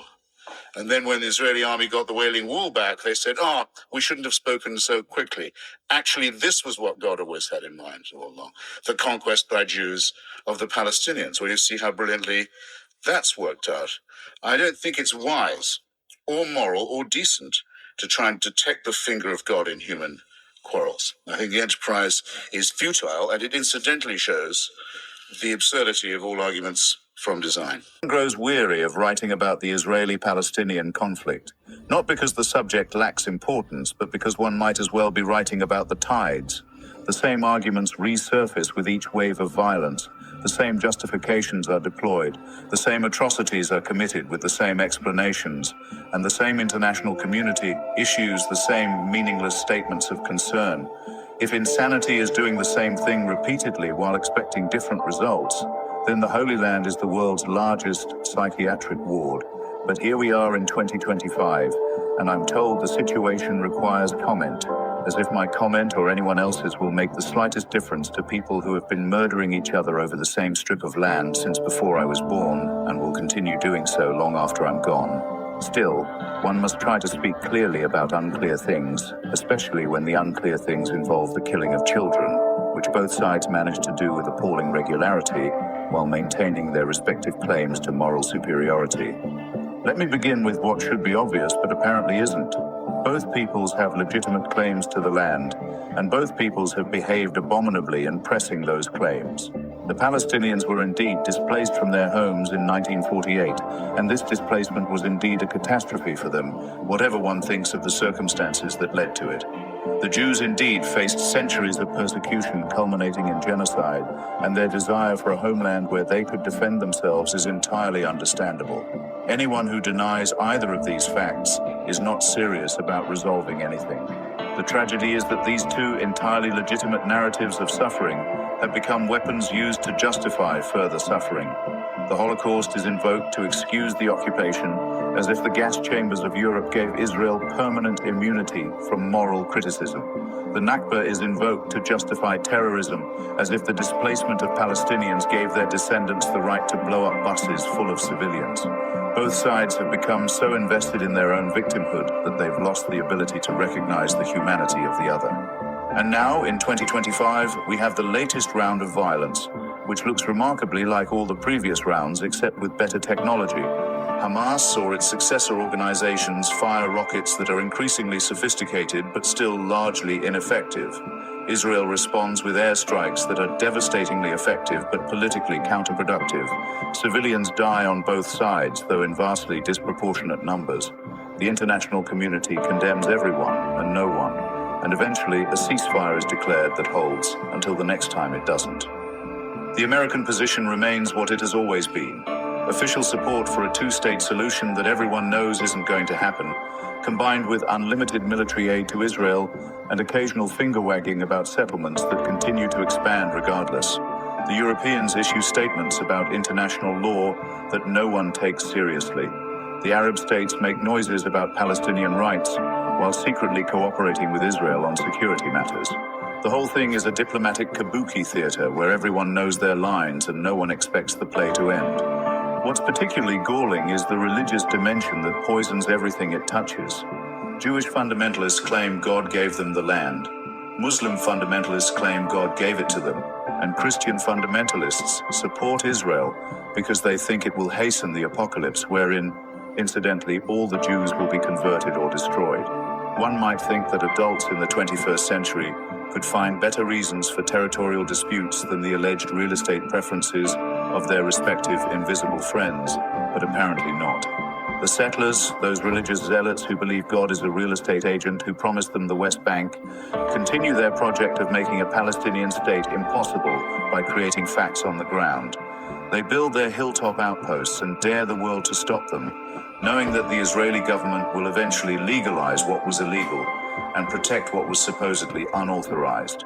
They are the most honest actors in this drama in their way. They want all the land and they're taking it, and they don't pretend otherwise. Meanwhile, the Palestinian leadership remains what it has been for decades: corrupt, incompetent, and more interested in maintaining their own power than in improving the lives of their people. The Palestinian Authority governs like a mafia with NGO funding. Hamas governs like a death cult with Iranian backing, and ordinary Palestinians are trapped between them, their Israeli occupiers, and their Arab brothers, who use their cause for rhetorical purposes while treating actual Palestinian refugees like unwanted guests. The peace process, that phrase that should be retired for exhaustion, continues to be invoked by people who know perfectly well that there is no process and there will be no peace. The two-state solution is dead, killed by settlements, demographic changes, and political realities that no one wants to acknowledge. The one-state solution is impossible because it would mean either the end of Israel as a Jewish state or the permanent disenfranchisement of Palestinians, neither of which is acceptable or sustainable. So we're left with the current reality, a de facto one-state arrangement where Palestinians live under Israeli control but without Israeli rights, a situation that looks increasingly like apartheid. Yes, I'll use the word that sends Israel's defenders into paroxysms of rage. If you control a territory and its people for more than half a century, if you subject them to different laws than your own citizens, if you restrict their movement and control their resources, what else should we call it?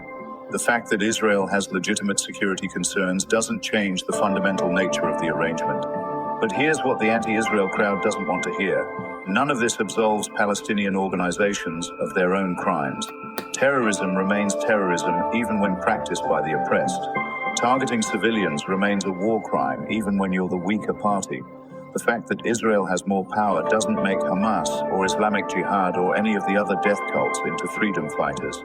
They're theocratic fascists who would create a Taliban-style state if given the chance, and no amount of legitimate grievance changes that fact. The BDS movement, meanwhile, continues to pretend that boycotting Israeli academics and artists will somehow bring about peace, as if the problem were insufficient economic pressure rather than fundamental disagreements about existence itself. They adopt the tactics of the anti-apartheid movement without understanding that South Africa's white minority needed the black majority in a way that Israel doesn't need the Palestinians. The boycotts make Western activists feel good about themselves, but do nothing for actual Palestinians, except to convince Israelis that the world is against them, which hardly encourages concessions. And through it all, the body count rises. Palestinian children killed by Israeli missiles aimed at Hamas leaders who may or may not have been there. Israeli children traumatized by rockets and sirens, even if the Iron Dome intercepts most of the projectiles. Young Israeli soldiers enforcing an occupation that corrupts them even as it oppresses Palestinians. Young Palestinians who see no future except resistance, that usually means their own deaths. The whole thing is a machine for producing human misery, and everyone involved knows it, but no one knows how to stop it. The truth that no one wants to acknowledge is that this conflict will not end until both sides give up things they consider essential to their identity. Israel will have to give up the dream of Greater Israel and accept that security doesn't come from controlling territory but from making peace with neighbors. Palestinians will have to give up the dream of return and accept that the refugees aren't going back to homes that no longer exist in villages that have become Tel Aviv suburbs. Both will have to give up the notion that they can win this conflict rather than merely survive it. But this won't happen because both sides are led by people who benefit from the conflict's continuation. Israeli politicians win elections by promising security through strength. Palestinian leaders maintain power by promising resistance until victory. The conflict has become an industry that employs thousands: soldiers, bureaucrats, aid workers, journalists, activists, propagandists. Peace would put them all out of work. So we continue with this grotesque dance, this call and response of violence and retaliation, this competitive victimhood where everyone's grandfather's suffering justifies today's cruelty. The Israeli right becomes more fascistic, the Palestinian resistance more nihilistic, the international community more useless, and the prospects for peace more distant. Anyone who points out the obvious, that this is insane, that it solves nothing, that it only perpetuates suffering, is dismissed as naive or treacherous or anti-Semitic or Islamophobic or whatever label serves to shut down thought. I've been called all of these things, usually by people who think criticism of Israel is automatically anti-Semitic, or that acknowledging Palestinian suffering makes one a terrorist sympathizer. This binary thinking, this with us or against us mentality, this inability to hold two thoughts simultaneously, that Israel has the right to exist and Palestinians have the right to freedom, that terrorism is wrong and occupation is wrong, that Hamas is fascistic and Israeli policy is oppressive. This is what makes the conflict so intractable. What would I propose? Since no one asked but everyone expects a solution, complete withdrawal from the occupied territories, massive international investment in Palestinian development, a truth and reconciliation process, shared sovereignty over Jerusalem, compensation for refugees, security guarantees for Israel, and a gradual normalization of relations. Will any of this happen? Of course not. It requires leaders on both sides who care more about their people's future than their own power, and such leaders are notably absent. Instead, we'll have more of the same.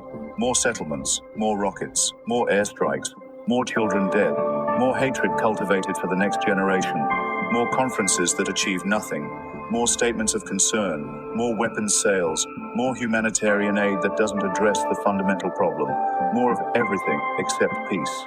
The saddest part is that Israelis and Palestinians are more alike than different. They're both traumatized peoples who've convinced themselves that their trauma justifies anything. They both claim to want peace while taking actions that make peace impossible. They both believe their cause is just and their methods are justified. They're like two drowning people pulling each other under, each convinced that their survival depends on the other's destruction. Years ago, I met a Palestinian doctor and an Israeli teacher who had both lost children to this conflict. They had become friends, united in their grief and their determination that other parents not suffer as they had.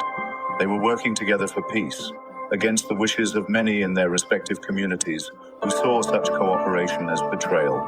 They knew their efforts were probably futile, but they continued anyway because, as the doctor said, what else can we do? Hate forever? That's the question, isn't it? What else can we do? The answer apparently is yes, hate forever, kill forever, suffer forever, in the name of causes that have become more important than the people they're supposedly serving. The land has become more sacred than the lives lost fighting over it. The past has become more important than the future. The dead have become more important than the living. And so it continues, this war that's not quite a war, this peace that's not quite a peace, this endless, grinding, soul-destroying conflict that makes everyone involved worse than they might otherwise be. In 2025, as in 1925 or 2005 or probably 2055, the Holy Land remains the place where hope goes to die, where God's supposed favorites act in ways that would shame the devil, where the promise of redemption has become a guarantee of damnation, the international community will continue to pretend that a solution is just around the corner if only everyone would be reasonable. But reason left this building long ago, replaced by rage and righteousness, and the kind of certainty that allows people to kill children while maintaining their sense of virtue. Until that changes, until both sides decide they'd rather live in peace than die for justice, the killing will continue, and those of us watching from the outside will continue our useless commentary like a Greek chorus in a tragedy that never ends. Christopher Hitchens, let's go to Cambridge, Maryland. Good morning. Good morning. Good morning. Thank you very much. Mr. Hitchens, I have 3 direct questions, short questions for you, please. Do you feel that Israel has a right to exist within secure borders? Do you feel that the United States should intervene should Iran or Russia try to close the Straits of Hormuz? And would you seek relief from a 24-hour shoot-on-site curfew from any quarter in which relief might be found? Thank you. All right, thanks for the call. Very good questions, and I think I know what you're trying to pin me down on. On the first, yes, I do, but I think the securely recognized borders should not allow for Israeli colonization or occupation of the territory of its neighbors, which is what it's doing now. The right to exist argument has been used now to the point where what it's going to mean is that the Israel you're talking about will include the annexed and illegally occupied West Bank. So the right to exist argument is going to rebound on those who use it unclearly and who don't say what they mean by Israel. It's very interesting. The Israeli government has never said where it thinks the borders of Israel really ought to be and what it would settle for. I think it would be an immense help if Israel's going to insist on the right to exist, if it tells us where it thinks Israel's boundaries should be. Every other country does do that. I'd better give you the straight answer. I think Zionism, the idea of building a state of Jewish farmers on Arab land in the Middle East, is a stupid idea to begin with. I've always thought so. My mother wanted to go and be a Zionist emigre at one point. I tried to talk her out of it. It's been a thing in my family. I think it's a bad idea. I think it's a messianic idea. I think it's a superstitious idea. And I think so the idea of Israel's right to exist is... Well, now that it's... Has no play with you. Many states are founded on injustices or foolishness and bad ideas. And boundaries are drawn by all kinds of political... Yeah, it doesn't mean that anyone can just come and evict or destroy them. And I'm not saying that. But I think I have to say it so as not to seem shady. I've always thought it's a silly, messianic, superstitious nationalist idea, and it's a waste of Judaism.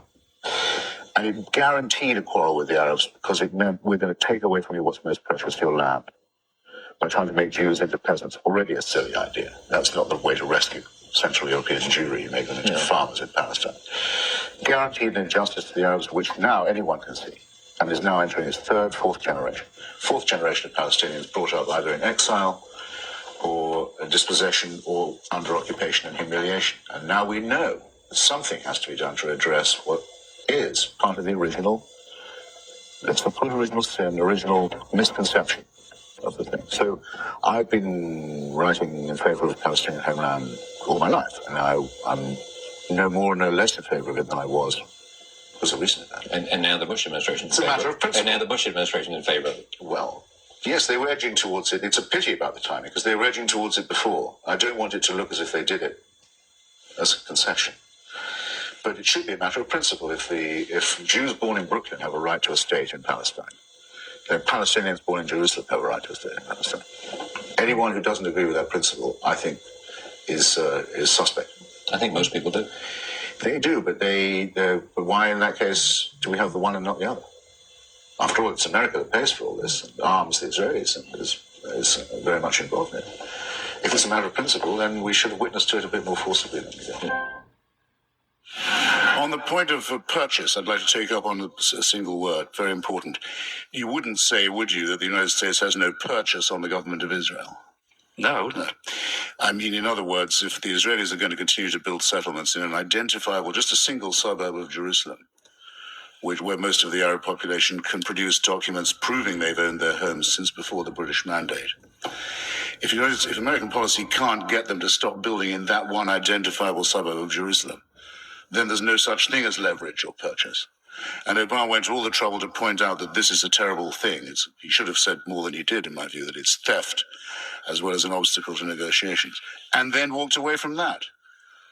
So that a punk government like that of Netanyahu, under the influence of a ratbag religious party, the Shas party, crackpot Orthodox party that happens to run the Ministry of Housing, is allowed to humiliate the United States, not just in the person of its vice president, who was there at the time, but its president and its Congress and its voters. And immediately the president backpedals, and now he's being attacked by some leading American Jewish organizations as being, in principle, anti-Israel. So he's had a fight with one of the Democratic Party's most important voting blocs. He's done nothing for the Palestinians, and he's made himself look like a jerk. This is not impressive. But when was American policy in the Middle East impressive? Well, actually, I'll give you an example. When George Bush Sr. Said to the Israelis, if you go on like this, I will ask Congress to suspend your loan guarantees, I thought that was extremely impressive. And so did everyone else in the Middle East, and it led to the nearest we've ever had to a proper peace conference. That was in Madrid.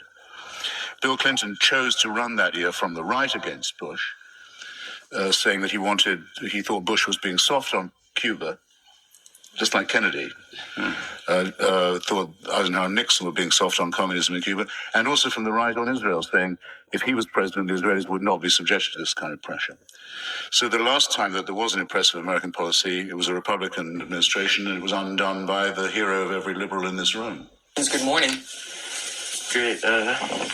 I like your type of argument. You basically have intellectual discussion instead of a screaming argument.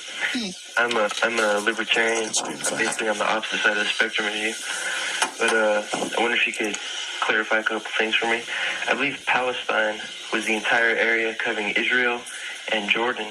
I wonder if you could tell me at what point the Palestinians went to Jordan, and I realized they were kicked out when they blew up some passenger jets or something. And are you familiar with that? Yes, I think more than you are, by the sound of it. I'm not sure. I don't. Well, go ahead. Basically revolved around the Palestinians that were from Israel. I don't understand if there's 22 Arab states, why they have to take over Israel. Well, there are 49 American states. If someone told you couldn't, apart from the one you're sitting in, if someone told you actually we would rather have your bit of Los Angeles for ourselves, from now on, this will only be this. You can only be a landholder or a householder here if you profess the, let's say, Muslim or Buddhist faith. Otherwise, get out. This bit's ours. You're happy to go to Colorado on that basis? I don't think so. And I think if you think about it, you wouldn't insult anyone else by treating them, their society or their country as disposable as that. The Palestinians do not feel that God gave the land to someone else and they therefore have to be flung out. And I completely agree with them. They've every right to resist that ridiculous proposal. Cape Cod, Massachusetts. Go ahead, please. Good morning. A question for Mr. Hitchens, please. You're on, ask away. Do you believe it's healthy for the United States to be so much influenced by Israel? We are a large country. They are very small, but they have much influence in the media and especially in politics. Thanks. Well, believe me, I know, I believe I understand the question, and there are various tones of voice in which it can be asked, and including a tone of voice that I don't like, that suggests that there's a sort of covert Jewish hand that directs U.S. policy, which is not true, and very often clusters with other forms of unpleasantness. I do think that the United States gives far too great a proportion of its military aid budget to Israel and in return asks for insufficient Israeli responsibility. The Israelis are the custodians of the West Bank by an act of war. Their occupation of it is not recognized as legal. I've already said what I think should happen about that. There should be a West Bank state. The United States could make that difference. You could say to the Israelis, we will defend the existence of a Jewish community or a Jewish state in Palestine. We will not underwrite it becoming an expansionist and colonial state. If you want to do that, you pay the difference yourself. That alone would have probably solved the problem by now. And I do wish, yes, if you want to put it like that, that there was more cogent discussion along those lines in both the media and in Congress. And as for the Israelis, everybody knows that, because I mustn't seem to duck that question, because I know how toxic it is, everybody knows that if you want to occupy people against their will, if you want to be the governor of another people who haven't chosen you, you will end up visiting terrible cruelty on them. There certainly cannot be a humane occupation. And the majority of Jewish people in the diaspora and in Israel have for a long time favored a two-state solution to this problem. It's a national question. It's a land question. This is also the expressed view of the United States Congress, of American Jewry, of the United Nations, of the European Union, and of the Palestine Liberation Organization. It's what the majority of people involved in this dispute want. Why can't they get what we all want? Why is it made impossible? Because in both communities, a veto is held by the party of God. In the first case, by the Messianic settlers, who think that by establishing fait accompli by violence and stealing other people's land in the name of the Jewish people and in the name of God, they can help to bring on the Messiah. If only, they say, we get all the Arabs out of this area and all the Jews in, gathered, then the Messiah would come, finally, after such a long, sweaty wait. ואנחנו הבנים של עם ישראל, אנחנו הבנים של יעקב. ברצונו הקדוש ברוך הוא נתן לנו, שיבוא משיח בן דוד. אתם כולכם, תצלם רגע את כולם, תצלם את כולם. אתם כולכם, אתם תהיו עבדים שלנו, אם תהיו ראויים, אם תתנהגו יפה. אתה רואה את הציצית הזאת? על כל ציצית אחת כזאת אתם תתפסו, ואתם יודעים שזה האמת. אז עכשיו, כדי שיהיה הכל בשלווה, ואנחנו רוצים שיהיה בשלווה, חצי אני גם רוצה לזרוע, וחצי אתם תזרעו. בסדר? ואתם, אם אנחנו נרצה, אתם תהיו העבדים שלנו. רק אם אנחנו נרצה. עכשיו, כרגע, אנחנו לא רוצים לעשות בעיות. אנחנו אומרים, אתם רוצים לחם, אנחנו רוצים לחם.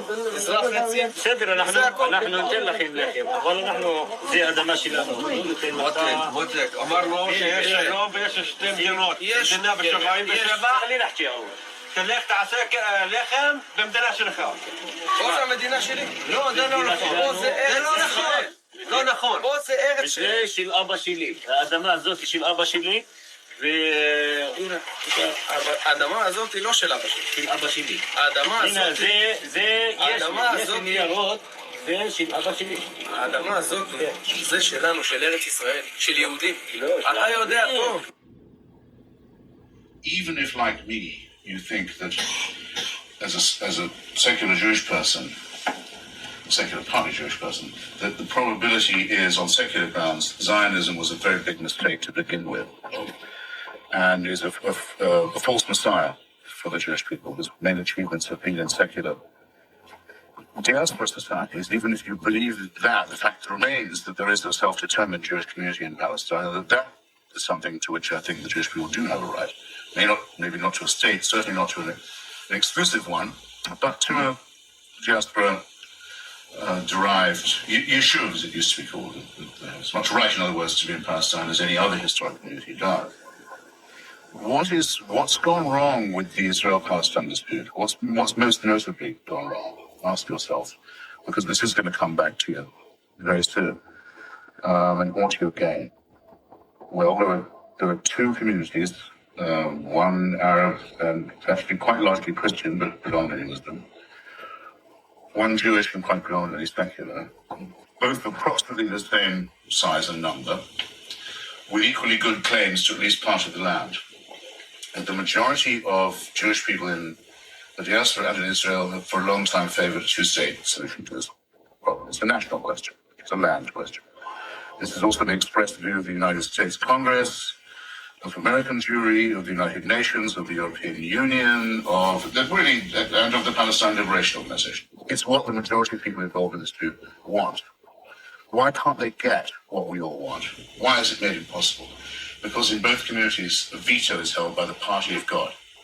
In the first case, by the Messianic settlers, who think that by establishing fait accompli by violence and stealing other people's land in the name of the Jewish people and in the name of God, they can help to bring on the Messiah.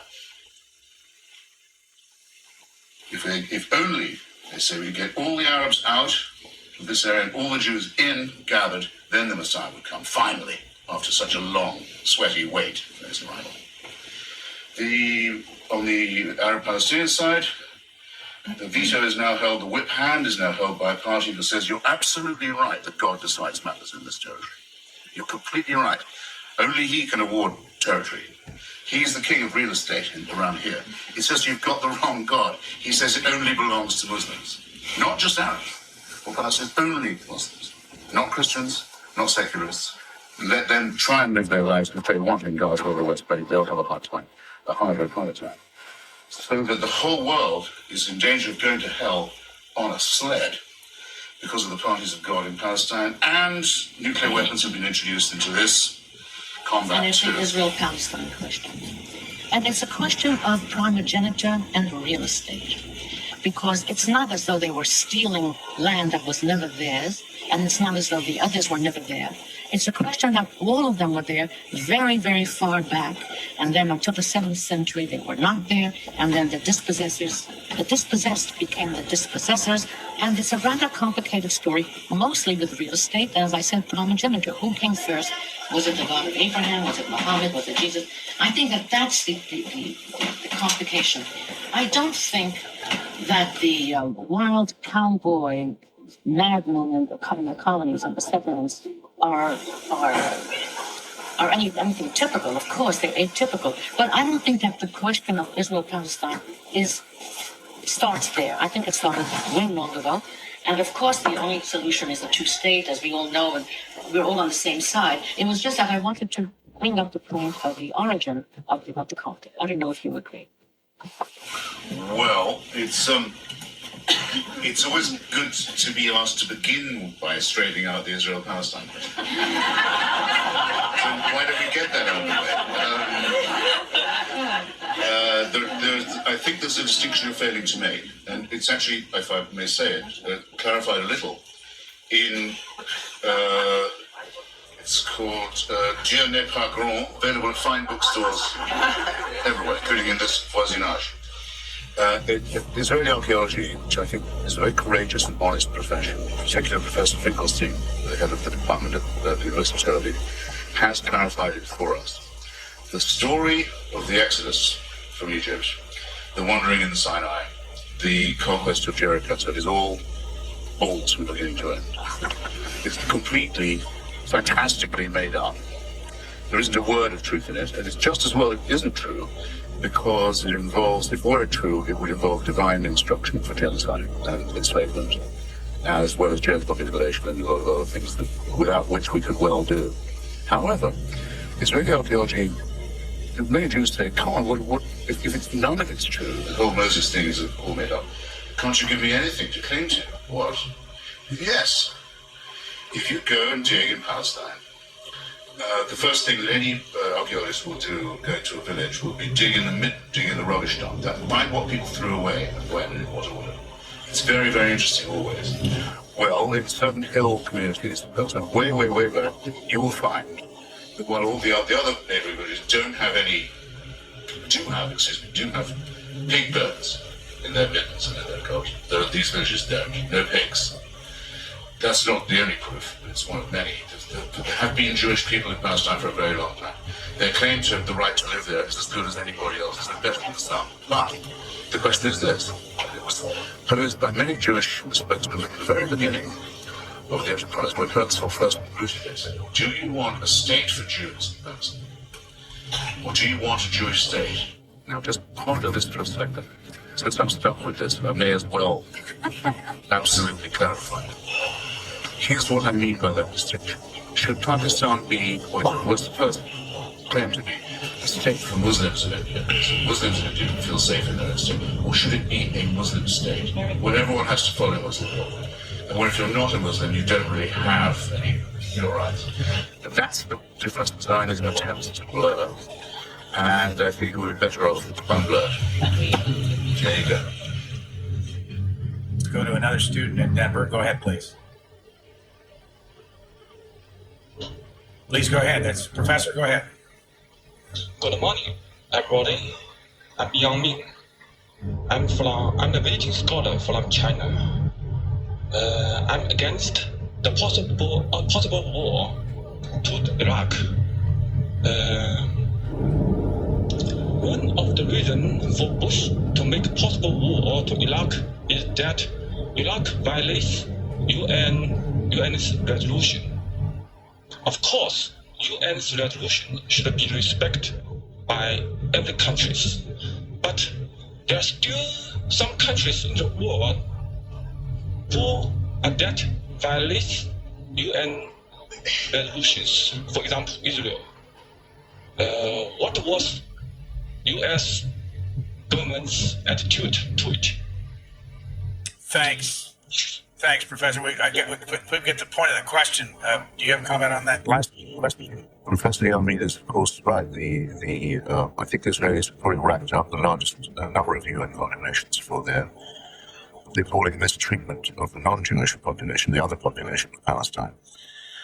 And it's now admitted by everyone, and even the president himself, to become the first American president to use the words Palestinian and state in the same sentence and in opposition to one another. That there are two peoples in Palestine, and there should be a two-state solution. But in the meantime, it seems that Israel is to suffer no penalty for its repeated violations, not just of the resolutions, but of the rights that the UN stands for and embodies. This is a very serious negation in my view, and it's the thing that threatens to jeopardize the whole project of American sponsorship of regime change in the region. Because if seen as the military ally of a racist bully and killer like Ariel Sharon, the whole appeal of the American project is to that extent diminished. Of course, it's a very, very serious problem indeed of proposals identified. One reason that Israel is in violation of some of those resolutions, though not that many, not as many as you would think, is because they face the same problem that we do of terrorism, of suicide bombers, of people who are not interested whatsoever in making peace with Israel, but in destroying Israel. Groups like Hezbollah, groups like the Palestinian entity that are basically also partly funded by people like Saddam and indeed the Islamists who want to destroy the state of Israel, and that join with Saddam and the Saudis and many other Arab regimes in a fanatical Hitlerian anti-Semitism that wants to see Israel taken off the map. Now, the other difference is quite obvious. Israel is not threatening the world with giving terrorist entities weapons of mass destruction to destroy other countries and innocent civilians. Saddam is. That's an absolutely clear distinction, which makes the priority, obviously, defending Israel did illegally, by piracy and deception, acquire nuclear arsenal in flagrant violation of the non-proliferation treaty and maintains its default. Yes, and if it weren't for that, if it weren't for its defense, it's sitting there with 1/10 of 1% of the land that Arabs have. If it didn't have those defenses, it would have been obliterated long ago. And you know it. And you know that these surrounding powers want Israel destroyed. Almost none of them even acknowledge its right to exist, and are fomenting terrorism against its civilians, which is exactly the same as the terrorism fomented against us. The UN resolutions that have been violated, you talk about all these violations occur well before anyone had heard of or before there was such an organization. As Hezbollah, which arose incidentally in response to completely illegal Israeli aggression and occupation in South Lebanon. You deny that Hezbollah has very close ties with Islamist fundamentalism and terrorism? Hezbollah means the party of God. So why are you ambivalent? I think it gives a clue about his views about theocracy. You who argue against theocratic terrorism are giving Hezbollah a pass? Hezbollah was the organizer of the resistance to an illegal, criminal Israeli occupation. Well, don't you think that outside... They had every right... They had under international law every right to resist and repel that occupation. Don't you think you could use the same argument about Al-Qaeda resisting the tyranny in Saudi Arabia? Quite obviously not. Al-Qaeda is not fighting. Al-Qaeda is fighting to establish... You actually defend terrorism when it's directed against Israel, but not against the rest of the world? Is that what you're saying? It is not terroristic for Lebanese citizens. It is not terroristic to have suicide bombing. It's not terroristic for Lebanese citizens to resist a foreign occupation in his country. He has international laws on his side. It's not about Lebanese citizens resisting anything. Hezbollah is about the destruction of Israel, the use of terroristic tactics to kill innocent civilians. Now, why can't you condemn that? That's what I mean by the... Isn't Hezbollah the enemy? That's what I meant earlier when I said what terrorism has become effectively useless because of propagandization and diminishing. So you will not condemn Hezbollah? International law gives the right to Palestinians and the Lebanese to resist. First of all, the Lebanese, as you know full well, is a complete resisting guerrilla organization fighting occupation. Hezbollah is an international terrorist group funded in part from the mullahs in Iran that you despise, and that you will not condemn it for its suicide attacks upon Israel and its use of terrorist tactics. I'm emphasizing what isn't obvious. Well, I'd like you to emphasize, just for the record, what is obvious, that Hezbollah is our enemy. Got to go back to the phones. Meadville, Oregon, you're on the air. Go ahead, please. Good morning. Hey, if Hezbollah wants to fight, that's fine, but they don't need to go blow themselves up in the middle of, populated areas. Get an army and go fight. That's ridiculous. They're terrorists. Well, actually, that's what they did do in South Lebanon. You can see them out in the open. You still can. Did you have another point, Meadville? I do want to correct Maher's point about the Lebanese. It's Syrian-controlled Lebanon. It's nonsense to regard this Lebanese. This is a Syrian satrapy controlled by a vicious anti-Semitic dictator who was using terrorist tactics to destroy the state of Israel. Meadville, come on back. I got just one more thing I'd like to say. This business that we got going all around the world. Look, it's all academic if we don't all stand together. The Democrats can't snivel, and everybody else. We all got to stand together and fight terrorism, or we're gonna have a sad state of affairs. There ain't gonna be no America no more. There won't be no Europe no more. We'll live in 7th century, and we'll all learn how to say Allah. Thanks. Belmar, Ohio, you disagree with the president. What would you like to say this morning? Thank you for listening to today's episode. Of course, if you want to support the show, you can do so by going to www.patreon.com and getting a membership for as little as $3 a month. Again, that's www.patreon.com/The Jerome McClain Show.